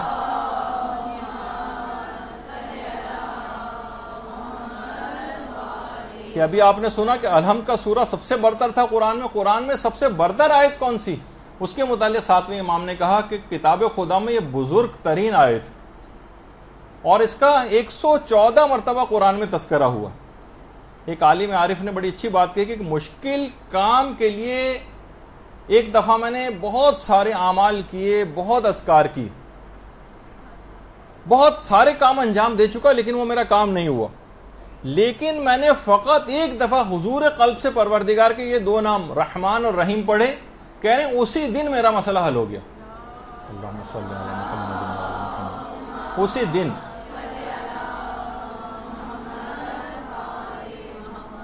یہی وجہ ہے کہ وہ آپ نے سنا تھا اذان میں بھی میں نے چیز بتائی تھی، لیکن وہ اس کے بسم اللہ کے لیے بھی کہ قیصر روم کے سر میں جب درد ہوا تھا اور اس کو امیر المومنین نے ایک ٹوپی بھجوائی تھی جس کو پھر بعد میں اس نے کھول کر دیکھا تھا اور اس کو فوراً ٹوپی پہننے سے آرام آ گیا تھا. کھول کے دیکھا تھا تو اندر بسم اللہ الرحمن الرحیم لکھی ہوئی تھی. اس کے بعد وہ مسلمان بھی ہو گیا تھا. اور یہی وجہ ہے کہ ایک عالم عارف نے اپنے کفن پر بھی بسم اللہ لکھوائی تھی. یہ جو رحمان اور رحیم اپنے کفن پر بسم اللہ الرحمن الرحیم. لوگوں نے پوچھا کہ آپ نے کفن پہ الگ سے بسم اللہ کیوں لکھوائی؟ کہا اس وجہ سے کہ جب تمام لوگ قیامت میں پروردگار ان کے قبروں سے نکالے گا تو میں کہوں گا کہ پروردگار میں نے اپنی اس کتاب اعمال کا جو عنوان ہے اس کفن پہ تحریر کر دیا، اب مجھ سے میری اس کتاب کے عنوان کے مطابق سلوک کرنا. یہ بسم اللہ الرحمن الرحیم میں نے لکھ دیا جس میں رحمان اور رحیم. تو دیکھیے اتنی اہم چیز ہے کہ ورد زبان آپ کی رہنی چاہیے ہر وقت. جیسے ہم نے کہا تھا کہ عمومی زندگی میں اللہ اکبر، سبحان اللہ، الحمدللہ، یہ تمام چیزیں رہنی چاہیے آپ. اسی طرح بسم اللہ الرحمن الرحیم ہر کام سے پہلے. بہت سے علماء تو ہر لقمے سے پہلے بسم اللہ پڑھتے تھے. ایک دفعہ شروع میں ہم لوگ عام طور پر پڑھ لیتے ہیں، ہر لقمے سے پہلے بسم اللہ پڑھتے تھے. اور باقاعدہ روایات میں ملتا ہے کہ جن لوگوں کو عادت ہو جائے گی نا بسم اللہ کی، اتنا زیادہ ان کو ایک فضیلت حاصل ہو جائے گی، ثواب، اور ایک یقینی ہلاک ہونے والی کیفیت سے اس وقت بچ جائیں گے. سب سے اہم ترین مرحلہ علماء اور عرفا کے دل ٹکڑے ٹکڑے ہو جاتے ہیں اس کو سن کر، اور وہ ہے جس وقت نامہ اعمال کو ہاتھ میں دیا جا رہا ہوگا کہ بس ہم ہاتھ بڑھا رہے ہوں گے. اب یہ پتہ نہیں ہوگا کہ دائیں ہاتھ میں نامہ اعمال دیا جانے والا ہے یا بائیں ہاتھ میں دیا جانے والا ہے. لرستے ہی ہاتھ آگے بڑھائیں گے اور خدا نہ خواستہ کسی کا بائیں ہاتھ میں، اس کا مطلب انجام خراب ہو گیا. اور دائیں ہاتھ میں دیا جائے گا تو خوشخبری مل جائے گی. یقینی گناہگار، بہت زیادہ گناہگار بھی نامہ اعمال لینے کے لیے ہاتھ بڑھائے گا. روایات میں جملہ یہ آتا ہے کہ جس وقت وہ اگر اس کی دنیا میں اس بات کا عادی رہا بسم اللہ الرحمن الرحیم پڑھنے کا، تو جیسے ہی وہ بسم اللہ کہتے ہوئے ہاتھ آگے بڑھائے گا نامہ اعمال لینے کے لیے، نامہ اعمال کے اندر جتنی برائیاں ہوں گی پروردگار سب کو نیکیوں میں تبدیل کر دے گا.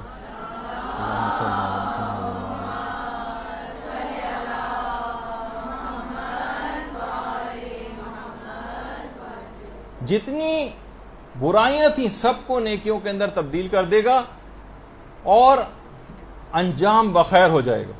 یہ بسم اللہ پڑھنے کی عادت، لیکن یہ علماء فرماتے ہیں وہی کر سکے گا جو اس دنیا میں پابندی کے ساتھ، کثرت کے ساتھ، جس کی زبان اس جملے کی عادی رہی بسم اللہ پڑھنے کی، اسی کی زبان پر یہ جملہ وہاں پر آئے گا. تو یہی وجہ ہے کہ آیت اللہ مامقانی کی کتاب ہے سراج الشیعہ فی آداب الشریعہ. وہ فرماتے ہیں کہ جب بھی کبھی کوئی شخص بسم اللہ لکھے تو اس کو چاہیے کہ ہمیشہ بہترین لکھائی میں اس کو لکھے، اچھی ہینڈ رائٹنگ میں. کبھی بھی آپ کو بسم اللہ لکھنی پڑ جائے تو ہمیشہ اس کو بہترین لکھائی میں لکھنا چاہیے. ابتدائے اسلام میں جو شروع کے جو ادوار تھے اس میں بذات خود اس کو ایک مستحب کام سمجھا جاتا تھا، اور باقاعدہ آج بھی ایران وغیرہ کے اندر اس کو، اس حدیث کو بھی کہ جو بھی بسم اللہ الرحمن الرحیم کو اچھے خط کے ساتھ لکھے گا وہ بلا حساب جنت میں داخل ہوگا. تو اس میں جو پے نظر آ رہی ہے اس کو پے مت سمجھیے گا، ان کے وہ ایک خاص اس کے اوپر ڈاٹ وغیرہ لگاتے ہیں، خط آتی ہے اور کیلیگرافی کے اندر. تو لیکن بہرحال یعنی بہترین طریقے سے جب بھی کبھی بسم اللہ لکھیں تو بہترین طریقے سے ہو. یہ ابتدائی اسلام میں یعنی خود بذات خود یہ ایک مستحب کام سمجھا جاتا تھا. اور حضرت سلیمان نے جب ہدہد جب غائب ہو گیا تھا اور وہ ملکہ سبا وہاں دیکھ کر آیا تھا کہ ایک قوم ہے جو کہ خدا کے علاوہ کسی اور کی پرستش کرتی ہے، تو حضرت سلیمان نے ملکہ سبا کو ایک خط لکھا تھا. اس خط کے شروع میں بھی جو سورہ نمل میں، جب یہ سورہ نمل میں 2 دفعہ بسم اللہ الرحمن الرحیم اس کو لکھا تھا، اور اس کے بعد تمام پیغمبروں کی سیرت بھی یہ رہی کہ تبلیغ کا آغاز ہمیشہ اسی آیت سے کرتے تھے، بسم اللہ الرحمن الرحیم. صرف ایک ہی جو وہ سورہ ہے ایسا ہے، سورہ برات، جس کو سورہ توبہ کہا جاتا ہے، کہ جس سے پہلے بسم اللہ نہیں، اور اس کو لیے حکم ہے کہ اس کو اعوذ باللہ من الشیطان الرجیم سے شروع کیا جائے، لیکن سورہ برات سے پہلے بسم اللہ نہ پڑھی جائے۔ اور بسم اللہ کو کہا جاتا ہے کہ اس کے اندر اسم اعظم کے یہ اس قدر قریب ہے جتنا آنکھوں کی سیاہی سفیدی کے قریب ہوتی۔ اسم اعظم ایسی چیز ہے کہ جو اگر کسی کو حاصل ہو جائے تو پوری کائنات کی طاقتیں اس کے ہاتھ میں آ جاتی ہیں۔ اور اتنے اہم بات ہے کہ آیت اللہ العظمی آیت اللہ خوئی نے ایک واقعہ خود سنایا، بڑا عجیب و غریب واقعہ جو خود آقا خوئی نے سنایا، اور یہ واقعہ جو صحیفہ مہدیہ ہے اس کتاب کے اندر بھی موجود ہے کہ آیت اللہ خوئی بسم اللہ کے اسرار و اثرات پہ حد درجہ یقین رکھتے تھے۔ خود فرماتے ہیں کہ مرزا بزرگ شیرازی جو ہمارے کتنے بڑے مشہور مجتہد گزرے ہیں، ان کے خادم تھے شیخ احمد، یہ آیت اللہ خوئی بتا رہے ہیں، ان کے خادم تھے شیخ احمد، اور ایک دوسرے خادم تھے شیخ محمد۔ جو شیخ محمد تھے، جب مرزا بزرگ شیرازی کا انتقال ہوا تو ان کے خادم شیخ محمد وہ بہت غمگین رہا کرتے تھے، اتنا غمگین ہوئے کہ لوگوں سے ملنا جلنا چھوڑ دیا، لوگوں سے بات چیت ترک کر دی، نہ کھاتے تھے صحیح طور پر، نہ پیتے تھے، بالکل دنیا سے جس طرح سے دل اچاٹ ہو جاتا۔ تو آیت اللہ خوئی فرماتے ہیں کہ ایک عرب طالب علم تھا اور بڑا بامعرفت قسم کا، وہ ان کی دلجوئی کے لیے شیخ محمد کے پاس جانا شروع ہو گیا کہ ٹھیک ہے میں ان کے پاس جاؤں گا۔ اس کو پتا تھا کہ یہ بہت زیادہ غمگین ہو گئے ہیں، اس کے بعد بڑے ڈپریشن کے عالم میں چلے گئے ہیں۔ اب وہ طالب علم کیا کرتا، ان کے پاس جاتا، ان کو احادیث مبارکہ سناتا، ان کو واقعات بتاتا، ان کی دلجوئی کرتا، ان سے اپنے آپ کو اتنا مانوس ہو گئے اس طالب علم سے کہ اس کے بغیر اب ان کا دل ہی نہیں لگتا تھا۔ ایک رات کو جب وہ طالب علم آیا اور ان کو مختلف قصے اور واقعات اور روایات اور احادیث مبارکہ سنا رہا تھا، تو اچانک سے ان کے دماغ میں یہ چیز آئی کہ رات ہوتی جا رہی ہے، مغرب کا وقت ہے، اور چراغ میں تیل نہیں، چراغ میں۔ اچھا، دکانیں مغرب کے بعد ساری دکانیں اس زمانے میں بند ہو جاتی تھیں۔ اب وہ یہ سوچنے لگے شیخ محمد کہ اگر میں اٹھ کر جاتا ہوں تو اس کی اتنی زبردست باتیں جو میں سن رہا ہوں، ایمان افروز، جن سے میرا دل لگتا ہے، یہ طالب علم جو ہے تیل لینے جاؤں گا تو یہ اٹھ کر چلا جائے گا، اور اگر بیٹھا رہتا ہوں سنتا رہتا ہوں تھوڑی دیر میں رات ہو جائے گی، دکانیں بند ہو جائیں گی، پوری رات تاریکی میں گزارنا پڑے گی۔ اب یہ پریشان ہے کہ میں کیا کروں۔ طالب علم نے بات بھانپ لی اور کہا کہ کیا بات ہے، آج آپ کا دل نہیں لگ رہا ہے میری باتوں میں؟ تو انہوں نے ساری باتیں بتائیں کہ میں اس وجہ سے توجہ نہیں دے پا رہا کہ میرے دماغ میں یہ بات آ رہی۔ طالب علم نے کہا اتنے چھوٹے سے مسئلے کے لیے، ابھی آپ اتنے فضائل اور روایات ہی میں آپ کو سنا رہا تھا، اتنے چھوٹے سے مسئلے کے لیے پریشان ہیں؟ تیل نہیں ہے تو کیا ہوا؟ آئیے بسم اللہ الرحمن الرحیم پڑھتے ہوئے اسی چراغ کے اندر پانی ڈالیں اور پھر دیکھیں کیا ہوتا ہے۔ وہ اللہم صلی علی محمد۔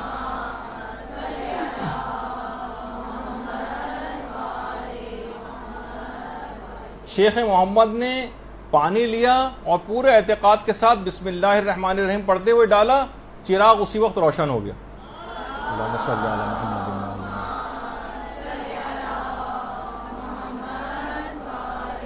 آیت اللہ خوئی فرماتے ہیں یہاں تک کہ شیخ محمد نے چراغ کے لیے تیل کو خریدنا ہی بند کر دیا۔ اب ہر رات جب بھی وہ آتا، شیخ محمد اسی طریقے سے چراغ کے اندر پانی ڈالتے اور بسم اللہ پڑھتے ہوئے اور وہ چراغ روشن ہو جاتا۔ آیت اللہ خوئی فرماتے ہیں کہ یہ اس وقت تک ایسا ہوتا رہا جب تک یہ قصہ لوگوں میں مشہور نہیں ہو گیا۔ جیسے ہی قصہ لوگوں میں مشہور ہوا ویسے ہی اس چراغ نے کام کرنا بند کر دی۔ تو بہرحال یہ آپ نے دیکھا کہ بسم اللہ الرحمن الرحیم سے آپ کیسے کیسے کام لے سکتی ہیں اگر اعتقاد کے ساتھ ہو۔ کتنی ایسی چیزیں ہیں۔ یہی وجہ ہے کہ شیخ انصاری، شیخ مرتضی انصاری کے زمانے میں ایک طالب علم تھا انتہائی کوڑ مغز، کوئی بھی چیز نہ سبق یاد ہوتا تھا نہ کچھ ہوتا تھا۔ قبر حضرت امیر المومنین علیہ الصلوۃ والسلام پہ گیا،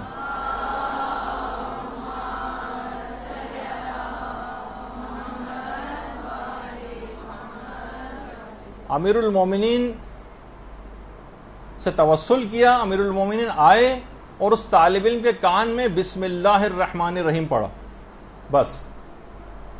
اب اس کے بعد جب اگلے دن درس شروع ہوا، اب شیخ جو بھی بات بیان کرتے ہیں طالب علم اس میں سے اعتراض نکال رہا ہے، علم و دانش کے دریا بہا رہا ہے۔ شیخ بڑے ایک لحاظ سے زچ ہو گئے اور اس کو جب درس ختم ہوا تو اس کو اپنے پاس بلایا، کہا کہ ذرا اطمینان کے ساتھ، یعنی دیکھیے ایک ظرفیت بھی تو چاہیے ہوتی ہے نا، علم زیادہ آ جائے تو پھر انسان بعض اوقات اس کی زبان بے قابو ہونے لگتی، کس طرح سے اپنے علم کا اظہار کرے۔ انہوں نے کہا ذرا اپنے اوپر قابو رکھو، جس شخصیت نے تمہارے کان میں بسم اللہ پڑھی ہے اس نے پورا سورہ الحمد میرے کان میں پڑھا ہے۔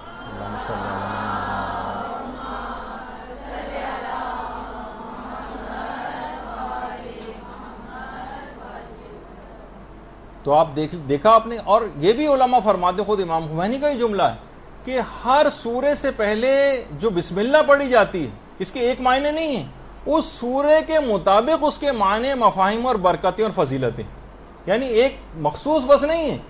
جس سورے کے لیے جب بھی علماء نے، وہ علماء جو اس بات کے قائل ہیں وہ اس کو بھی بات کو لے کر آتے ہیں کہ ہر سورے سے پہلے بسم اللہ پڑھنے سے پہلے اس سورے کا تعین کریں کہ کس سورے کی بسم اللہ پڑھ رہے ہیں، کیونکہ پھر اس کے اندر وہی اثرات اور برکتیں اور فضیلتیں کی حامل ہو جاتا ہے وہ سورہ۔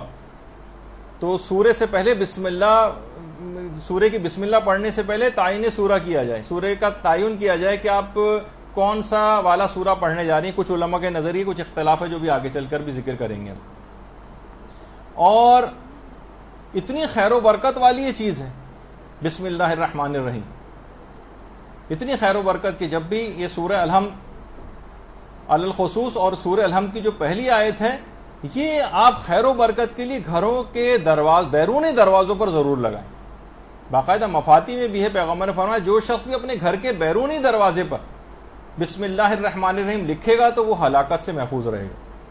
تو گھر کے دروازے کے اوپر آپ کہیں سے بھی بہت اچھے اچھے بسم اللہ الرحمن الرحیم لے کے لگوائیے، بیرونی دروازے پر بھی، بیرونی دروازے کے بعد جو اندر داخل ہونے والا دروازہ ہے وہاں پر بھی، تو یہ بہت خیر و برکت کا اور بہت سارے نقصانات سے آپ کو بچائے گا۔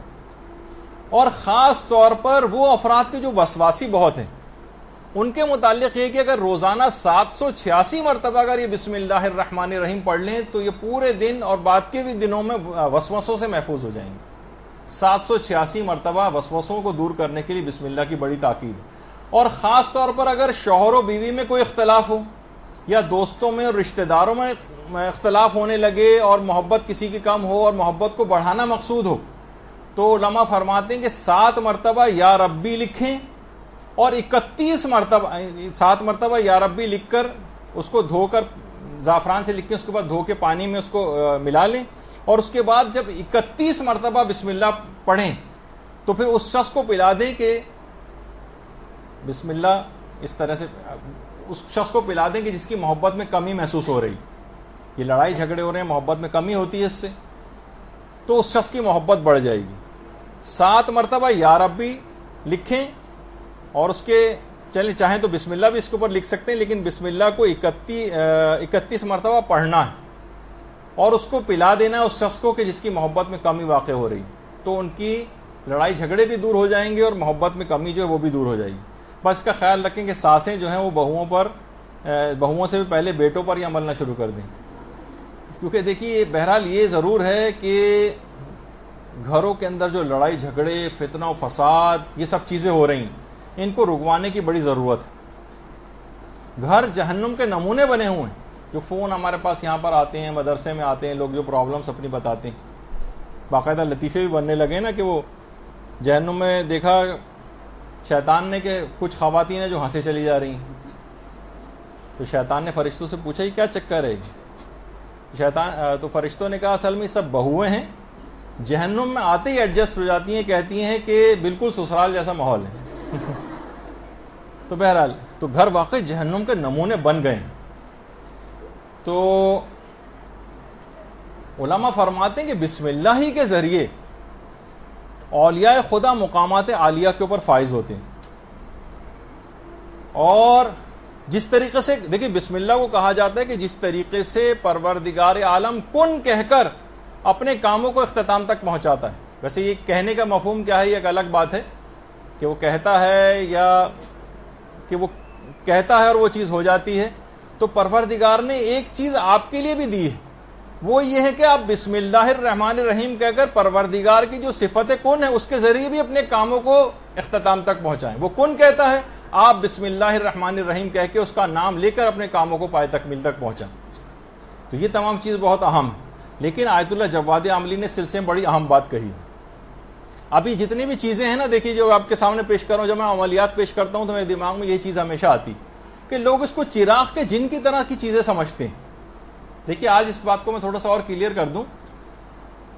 آیت اللہ جواد عاملی فرماتے ہیں کہ اسم اعظم جو ہے یا یہ بسم اللہ الرحمن الرحیم جو ہے یہ نہ تو حروف ہیں اور نہ یہ کوئی وجود ذہنی ہے. دیکھیے بڑی اہم بات, اسم اعظم یا بسم اللہ کو کسی جادو ٹونے کی طرح سے نہیں سمجھنا چاہیے کہ ہم اس سے مردے زندہ کرنے لگیں, کسی انگوٹھی پر ہم نے نقش بنوا لیا. تو تمام فاسق و فاجر افراد بھی جو کیا کرتے ہیں کہ بس انگوٹھی پہ نقش بنوا لیا اور اس کے بعد احکامات خداوندی کو جتنا چاہیں وہ پائمال کرتے رہیں اور بس وہ خدا کی رحمت اور برکتیں سمیٹتے رہیں گے اس نقش کے ذریعے. جس طرح ہوتا نہیں کہ سیاستدان جب حکومتوں میں ہوتے ہیں تو کتنے مظالم کرتے ہیں, آپ کو پتہ ہی ہے کہ کتنے مظالم کرتے ہیں وہ. لیکن اس کے بعد کیا ہے, جب الیکشن قریب آتے ہیں تو بزرگوں کے پاس جاتے ہیں, مزاروں پر اپنی مرادیں مانگنے کے لیے جاتے ہیں. اداکارائیں ہیں وہ اپنی فلموں کی کامیابی کے لیے مثلا درگاہ پر چادریں چڑھانے کے لیے جاتی ہیں. حرام کی کمائی سے لوگ نظریں, نیازیں اور مجلسیں تک جو ہے کرواتے ہیں. آیت اللہ جواد عاملی فرماتے ہیں کہ جو اسم اعظم ہے یہ یا بسم اللہ یہ کسی انگوٹھی پر نقش یا کوئی حروف کا مجموعہ یا کوئی مفہوم ذہنی نہیں ہے, بلکہ اسم اعظم اور بسم اللہ کی اثر پذیری کے لیے اس کے صاحب کی خصوصیات کا بھی بڑا دخل ہے جو پڑھ رہا ہے. بڑا اچھی بات انہوں نے کہا. علماء بھی بیان کرتے ہیں کہ عصائے موسیٰ ہر ایک کے ہاتھ میں کام نہیں کرے گا, موسیٰ کا ہاتھ ضروری ہے اس کے لیے. مثلا یہ جو انہوں نے ان کے ہاتھ میں عصا تھا, پانی بھی مارا تھا اور دریا دو ٹکڑے ہو گیا تھا, کوئی اور شخص کر سکتا تھا؟ کسی شخص کی انگلی کے اشارے سے چاند دو ٹکڑے ہوگا؟ نہیں, پیغمبر اسلام کی انگلی درکار ہے اس کے لیے. قالین کا جو شعر ہے یہ کسی کے کہنے سے زندہ ہو کر کسی کو نہیں کھائے گا, امام معصوم کا اشارہ ہوگا تو یہ جو قالین کا یا دیوار پہ بنا ہوا شعر تھا وہ مجسم ہو جائے گا. ورنہ نااہل کے ہاتھ میں یہ سب چیزیں آ جاتی ہیں تو وہ کیا کرے گا, اسم اعظم شیر کی ہڈی کے اوپر پڑے گا, شیر زندہ ہو جائے گا, اسے کھا جائے گا, جو واقعات کے اندر بھی ملتا ہے. اور ہر آدمی مثلا کوئی خط کسی سربراہ مملکت کو لکھے اس کا اثر نہیں ہوگا. امام خمینی گورباچوف کو اگر خط لکھیں گے تو سوویت یونین دو ٹکڑے ہو جائے گا اور میوزیم میں رکھا جائے گا. اور آیت اللہ جواد عاملی جب امام خمینی کے خط لے کے گئے تھے پوری دنیا ہل کر جو ہے وہ رہ گئی تھی. کتنے نماز جمعہ کے خطبات جو ہیں وہ ہر جمعے کو پوری دنیا میں ہزاروں لاکھوں ہوتے ہیں, لیکن واشنگٹن میں فقط تہران کا جو خطبہ جمعہ ہے وہ سنا جاتا. تو ان تمام چیزوں کے اندر وہ صاحب وہ افراد کے جو اس کام کو کر رہے ہیں جو فسق و فجور کے اندر مبتلا ہیں اور جادو کے ٹونے کے طور پر یا کسی چراغ کے جن کے طور پر حاضر کر کے اپنی منتوں اور مرادوں کو اس سے وہ انہی سیاستدانوں کی طرح سے ہو جائیں گے جو پوری زندگی فسق و فجور اور مظالم میں گزارتے ہیں. جب وقت آتا ہے تو اس وقت وہ بھی درگاہوں پہ چادریں چڑھا دیتے ہیں آ کر. تو آپ بھی اگر ہم لوگ بھی ایسے انہی کی طرح بن جائیں گے تو کیا آپ کے خیال میں اس میں اعظم اثر کرے گا, یہ بسم اللہ اثر کرے گی, یہ نماز آپ کے لیے کارآمد ہوگی؟ نہیں ہوگی. تو یہ سب چیزیں ایسی ہیں کہ اس کے لیے ان اسم اعظم کے لیے ان دعاؤں کے لیے اس بسم اللہ کی اثر پذیری کے لیے ضروری کہ صفائے باطن ہو, گناہوں سے پرہیز ہو. پھر دیکھیے جب آپ پھر اس کے بعد ان جملوں کو آپ کہیں گے تو خود بخود پھر آپ اس کے بعد دیکھیں گے کام آپ کے کیسے پورے ہوں. گناہوں سے پرہیز کے بعد پھر یہ ان کی اثر پذیری کا اصل وقت شروع ہوتا ہے. وہ پروردگار ان کے اپنے الفاظ کی برکت سے بعض اوقات آپ کے کام کر دیتا ہے, لیکن اگر آپ ایک دفعہ گناہوں سے پرہیز کر کے دیکھیں اور پھر اس صفائے باطن کے ساتھ ان اعمال اور اذکار کو بجا لیں, پھر دیکھیے کہ ان کی اثر پذیری کیا ہوتی. اتنی اہم ہے یہ بسم اللہ کہ اگر یہ ذبح کے وقت اللہ کا نام نہ لیا جائے, بسم اللہ نہ پڑھی جائے تو مردار ہو جائے گا, حرام ہو جائے گا وہ جانور. کھانے سے پہلے بسم اللہ پڑھی جاتی ہے, سونے سے پہلے بسم اللہ پڑھی جاتی ہے, باقاعدہ کسی کو خط لکھنے سے پہلے بسم اللہ پڑھی جاتی ہے, بستر سے جب آپ اٹھ رہی ہوں اس وقت بسم اللہ پڑھی جاتی ہے, اور جس وقت تلاوت قرآن کی جاتی ہے, خاص طور پر پیغمبر کی تو اپنی سیرت یہ تھی کہ پیغمبر جب بھی تلاوت قرآن کا آغاز کرتے تھے تو بلند آواز سے بسم اللہ پڑھا کرتے تھے. اور ضروری ہے کہ بسم اللہ کو صحیح تلفظ کے ساتھ پڑھا جائے. دیکھیے ایک بہت بڑا مسئلہ یہ بھی ہے ہمارے ہاں. مثلا لوگ کیسے پڑھتے ہیں بسم اللہ الرحمن الرحیم، بسم اللہ الرحمن الرحیم، نہ اس کے اندر بڑی ہے آ رہی ہیں دو گو جو حلوے والی ہے کہلاتی ہیں، لیکن اس کو بسم اللہ الرحمن الرحیم، بسم اللہ الرحمن الرحیم، یعنی عجیب سا لوگ اس کو پڑھتے ہیں. نہ اس میں ہا صحیح نکالتے ہیں، نہ اس کے اندر چھوٹی یہ اس کو نکالتے ہیں. اب کس طرح سے اس کو پڑھا جائے اس کو بھی آپ ذرا دیکھ لیجئے. بسم اللہ الرحمن الرحیم. بسم اللہ الرحمن الرحیم. بسم اللہ الرحمن الرحیم. بسم اللہ الرحمن الرحیم. بسم اللہ الرحمن الرحیم. بسم اللہ الرحمن الرحیم. بسم اللہ الرحمن الرحیم.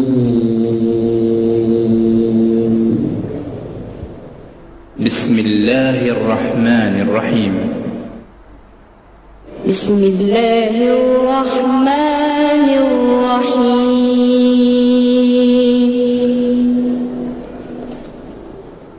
بسم اللہ الرحمن الرحیم.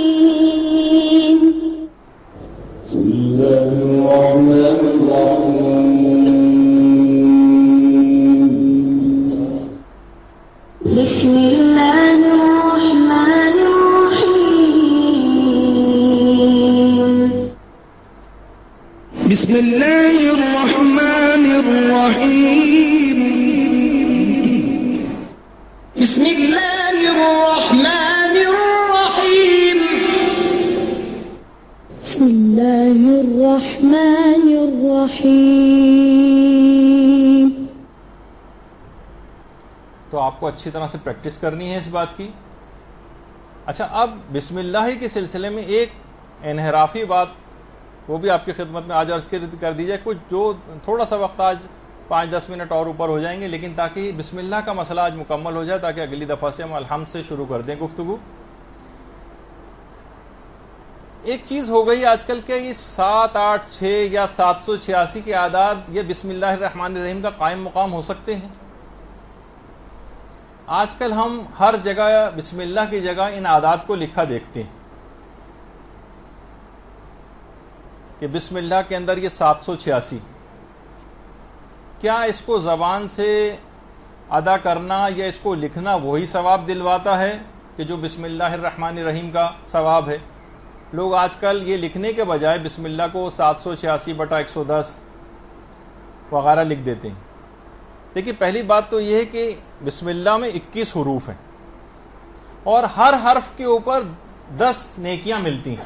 یعنی اگر آپ پوری بسم اللہ کہیں لکھیں گی یا پوری بسم اللہ پڑھیں گی، یہ تو خیر لکھنے میں ہوتا ہے، لکھیں گی تو ہر دفعہ لکھنے پر 210 نیکیاں آپ کے نامہ اعمال میں لکھی جاتی ہیں.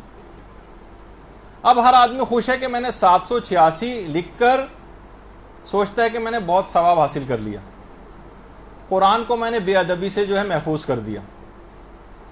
اس بسم اللہ کا قائم مقام ہرگز بھی یہ 786 نہیں ہے، بلکہ 786 اگر آپ نے لکھا تو گویا 210 نیکیوں سے آپ محروم ہو گئے. اچھا آپ کیوں سوچتی ہیں کہ بسم اللہ سے ہمیشہ یہ توہین ہی ہوگی؟ کہیں ہو سکتا ہے یہ پیپر کہیں گر جائے اور لوگوں کے پاؤں کے نیچے معاذ اللہ آ جائے تو کہیں یہ نہ ہو جائے.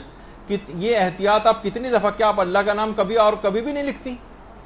کتنی دفعہ ایسا ہوتا ہے جو آپ لکھتی ہیں اس کے اندر کتنی دفعہ بہت سے افراد کے نام آتے ہیں، نور اللہ اور انوار اللہ اور پتہ نہیں کون، اس میں بھی اللہ کا نام آ رہا ہوتا ہے.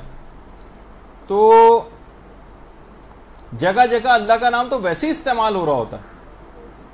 مثلا اگر کسی شخص کا نام انور ہو، انور کے جناب 275 حروف ہیں، آپ ان سے کہیں میاں 275 ادھر آئیے گا ذرا، اسے کیسا برا لگے گا. خود لفظ مولانا جو ہے اس 128 حروف ہے مثلا. آپ ان سے کہیں کہ 128 صاحب آپ سے نکاح پڑھوانا ہے، دیکھیے وہ کتنا ناراض ہوں گے. تو پھر خدا کے مقدس نام کے ساتھ یہ سلوک کیوں کیا جا رہا ہے؟ دولہا سے اگر مثلا پوچھا جائے، مولانا صاحب پوچھیں کہ جی جناب نکاح شروع کریں، تو وہ کہے گا جی مولانا صاحب 786 کیجئے ذرا، یعنی بسم اللہ پڑھیں، بسم اللہ کیجئے. یا کوئی شخص کہے کہ میں اپنی بیوی کو 140 دیتا ہوں، طلاق نہیں، یہ نہیں ہوگی طلاق. ان حروف کو لکھنے کا سے کوئی فائدہ نہیں، ایک نیکی بھی نہیں ملے گی. لوگ سوچتے ہیں بہت نیک کام کر رہے ہیں، قرآن کو بھی محفوظ کر لیا ہم نے بے ادبی سے اور ثواب بھی مل گیا. تو وہ قرآن کی وہی آیت ہے نا کہ دنیا میں بھی جو ان کی جو محنتیں ہیں وہ ساری اکارت گئیں، اور وہ یہ سمجھ رہے ہیں کہ ہم اچھا کام کر رہے ہیں. قرآن کی آیت ہے کہ وہ سوچ رہے ہوتے ہیں کہ ساری محنتیں بھی اکارت ہو رہی ہیں اور سوچ رہے ہیں کہ ہم بڑا اچھا کام کر رہے ہیں.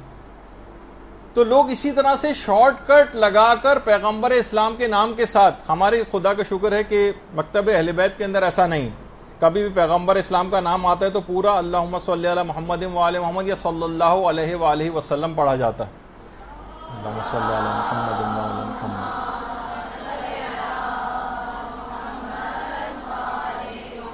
اب میں جو چیز آپ کو دکھانے جا رہا ہوں اس کا مقصد بالکل بھی ہرگز یہ نہیں ہے کہ کسی دوسرے کے اوپر تنقید کی جائے یا کچھ، لیکن صرف ایک مسئلے کی ہم کتنے اپنے مسائل ایسے کہ ہم ان کے اوپر اپنے افراد کے اوپر کتنی سے پہلے تنقید کرتے رہے جہاں پہ انحراف آتا ہے کوئی.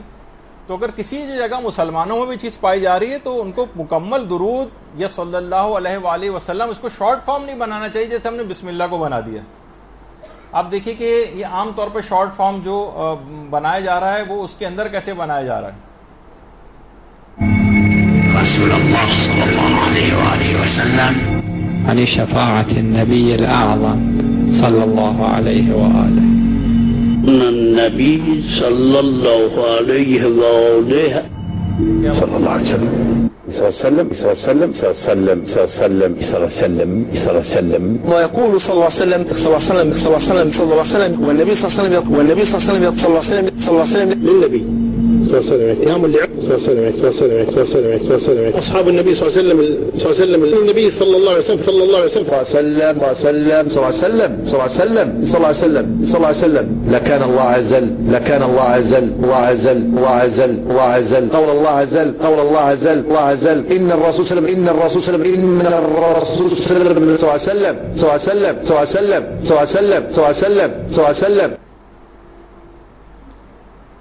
تو ہم اس طرح سے شارٹ فارم لگا کر اور یہ سوچیں کہ ہم دیکھیے اتنی اہم ترین چیز ہے یہ کہ نماز میں بھی اگر کوئی پیغمبر اسلام کا نام سنے تو نماز روک کر مستحب کے درود پڑھے. اللہم صلی علی محمد وعلی محمد.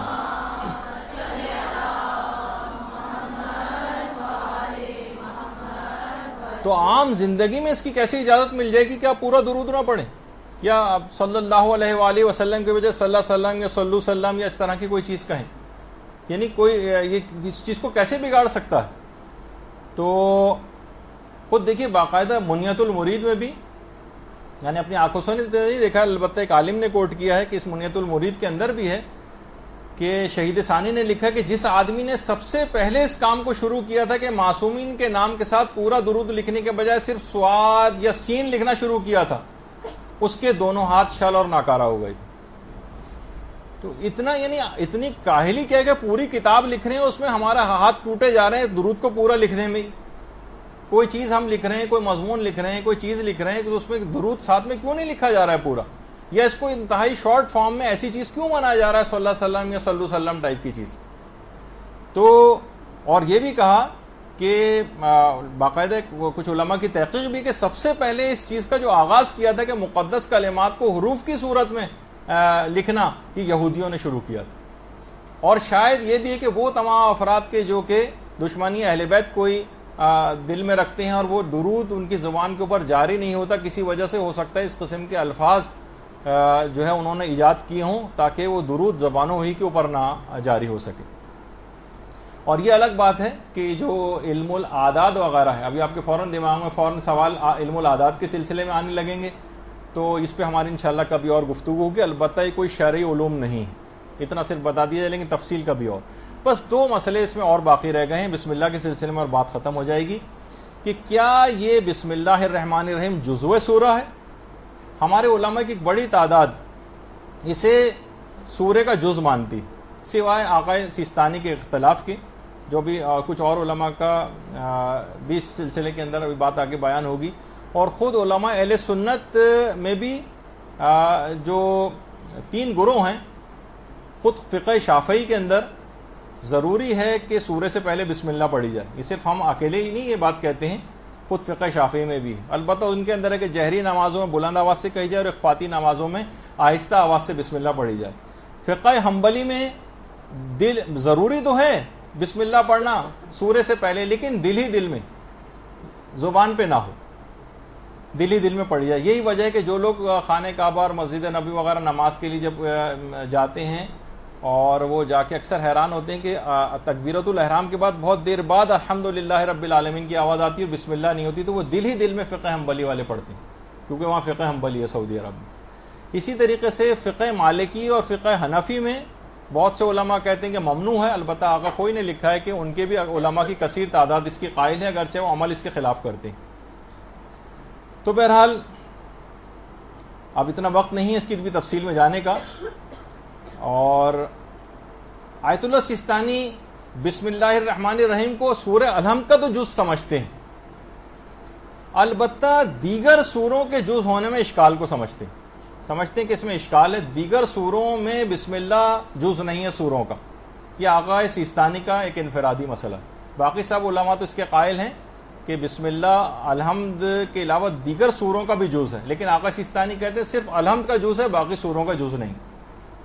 اور نماز احتیاط میں فرماتے ہیں کہ احتیاط واجب ہے کہ سوروں کی ابتدائی بسم اللہ کو ایک آیت شمار نہ کریں. جب یہی وجہ ہے کہ جو 5 رکوع میں سورہ قل ہو اللہ احد کو توڑ کر پڑھا جاتا ہے، احتیاط واجب ہے آقا سیستانی کی کہ اس میں الحمد کو جو ہے یہ جو سورہ قل ہو اللہ کی بسم اللہ ہے اس کو جز نہ سمجھیں، یعنی کوئی 5 آیتوں والے سورے کا انتخاب کریں. البتہ ایک طریقہ آقا سیستانی کا بھی ہے کہ جس میں وہ کہتے ہیں کہ نماز آیات میں پوری ایک آیت بھی پڑھنا ضروری نہیں، آدھی آیت بھی پڑھی جا سکتی. تو وہ کہہ رہے ہیں کہ اگر سورہ قل ہو اللہ احد کو 5 ٹکڑوں میں آپ توڑ کر پڑھ رہے ہیں لیکن بسم اللہ تو جزو سورہ نہیں ہے، تو پھر آپ یہ کہیں کہ لم یلد کو ایک آیت قرار دے دیں، اس کے بعد رکوع کر لیں، اور ولم یولد کو دوسری آیت قرار دے کے ایک اور، تو اس طرح سے 5 کا ایک عدد مکمل کر لیں. البتہ جو دیگر علماء ہیں وہ کہتے ہیں کہ جزو سورہ ہے، صرف آقا سیستانی کا ایک اختلاف ہے. اور ایک آخری مسئلہ کہ کیا بسم اللہ پڑھنے سے پہلے سورے کا تعین کرنا ضروری ہے؟ کہ میں اس سورے کی بسم اللہ پڑھنے جا رہا ہوں. امام خمینی اور آیت اللہ خوئی وہ یہ فرماتے تھے کہ بسم اللہ پڑھنے سے پہلے سورے کا تعین کرنا ضروری ہے کہ آپ کون سا سورہ پڑھنے جا رہے ہیں، اس کا تعین ضروری. یعنی آپ کو بسم اللہ بھی پڑھنے سے پہلے یہ سوچنا پڑے گا کہ میں کون سا سورہ پڑھنے جا رہا ہوں. اور آیت اللہ سیستانی اور آیت اللہ خامنہ یہ فرماتے ہیں کہ نہیں، واجب نہیں ہے. آیت اللہ سیستانی کا بھی یہ مسئلہ اور آیت اللہ خامنہ کا بھی یہ مسئلہ ہے کہ واجب نہیں ہے. بسم اللہ پڑھنے کے بعد بھی ہم سوچ سکتے ہیں کہ کون سا سورہ پڑھا جائے، لیکن فرماتے ہیں اگر کوئی خاص سورہ پہلے سے متعین کر لیا تھا ہم نے اور پھر کوئی اور دوسرا سورہ ہماری زبان کے اوپر آ گیا تو احتیاط لازم ہے کہ بسم اللہ کو دوبارہ کہا جائے. اب اس کو اور الگ سے آپ بیٹھی سوچتے رہیے گا کہ کیا کہا ہے میں نے، کیونکہ گرمی سے میرا بھی بہت زیادہ اس وقت حالت خراب ہو چکی ہے اور آپ لوگوں کی مجھ سے زیادہ ہو رہی ہوگی یقیناً. تو گفتگو یہاں پر روکتے ہیں. آج صرف 2 چیزوں پر ہماری گفتگو ہوئی، ایک اعوذ باللہ من الشیطان الرجیم اور ایک بسم اللہ الرحمن الرحیم. اب انشاءاللہ اگلی دفعہ سے ذرا تیز رفتاری سے اس کو آگے بڑھائیں گے اور کوشش کریں گے کہ جتنی جلد ہو سکے نماز کے اہم ترین معاملات کو تھوڑا سا اور آگے بڑھایا جا سکے. وصلی اللہ علی محمد و آلہ الطیبین الطاہرین. درود.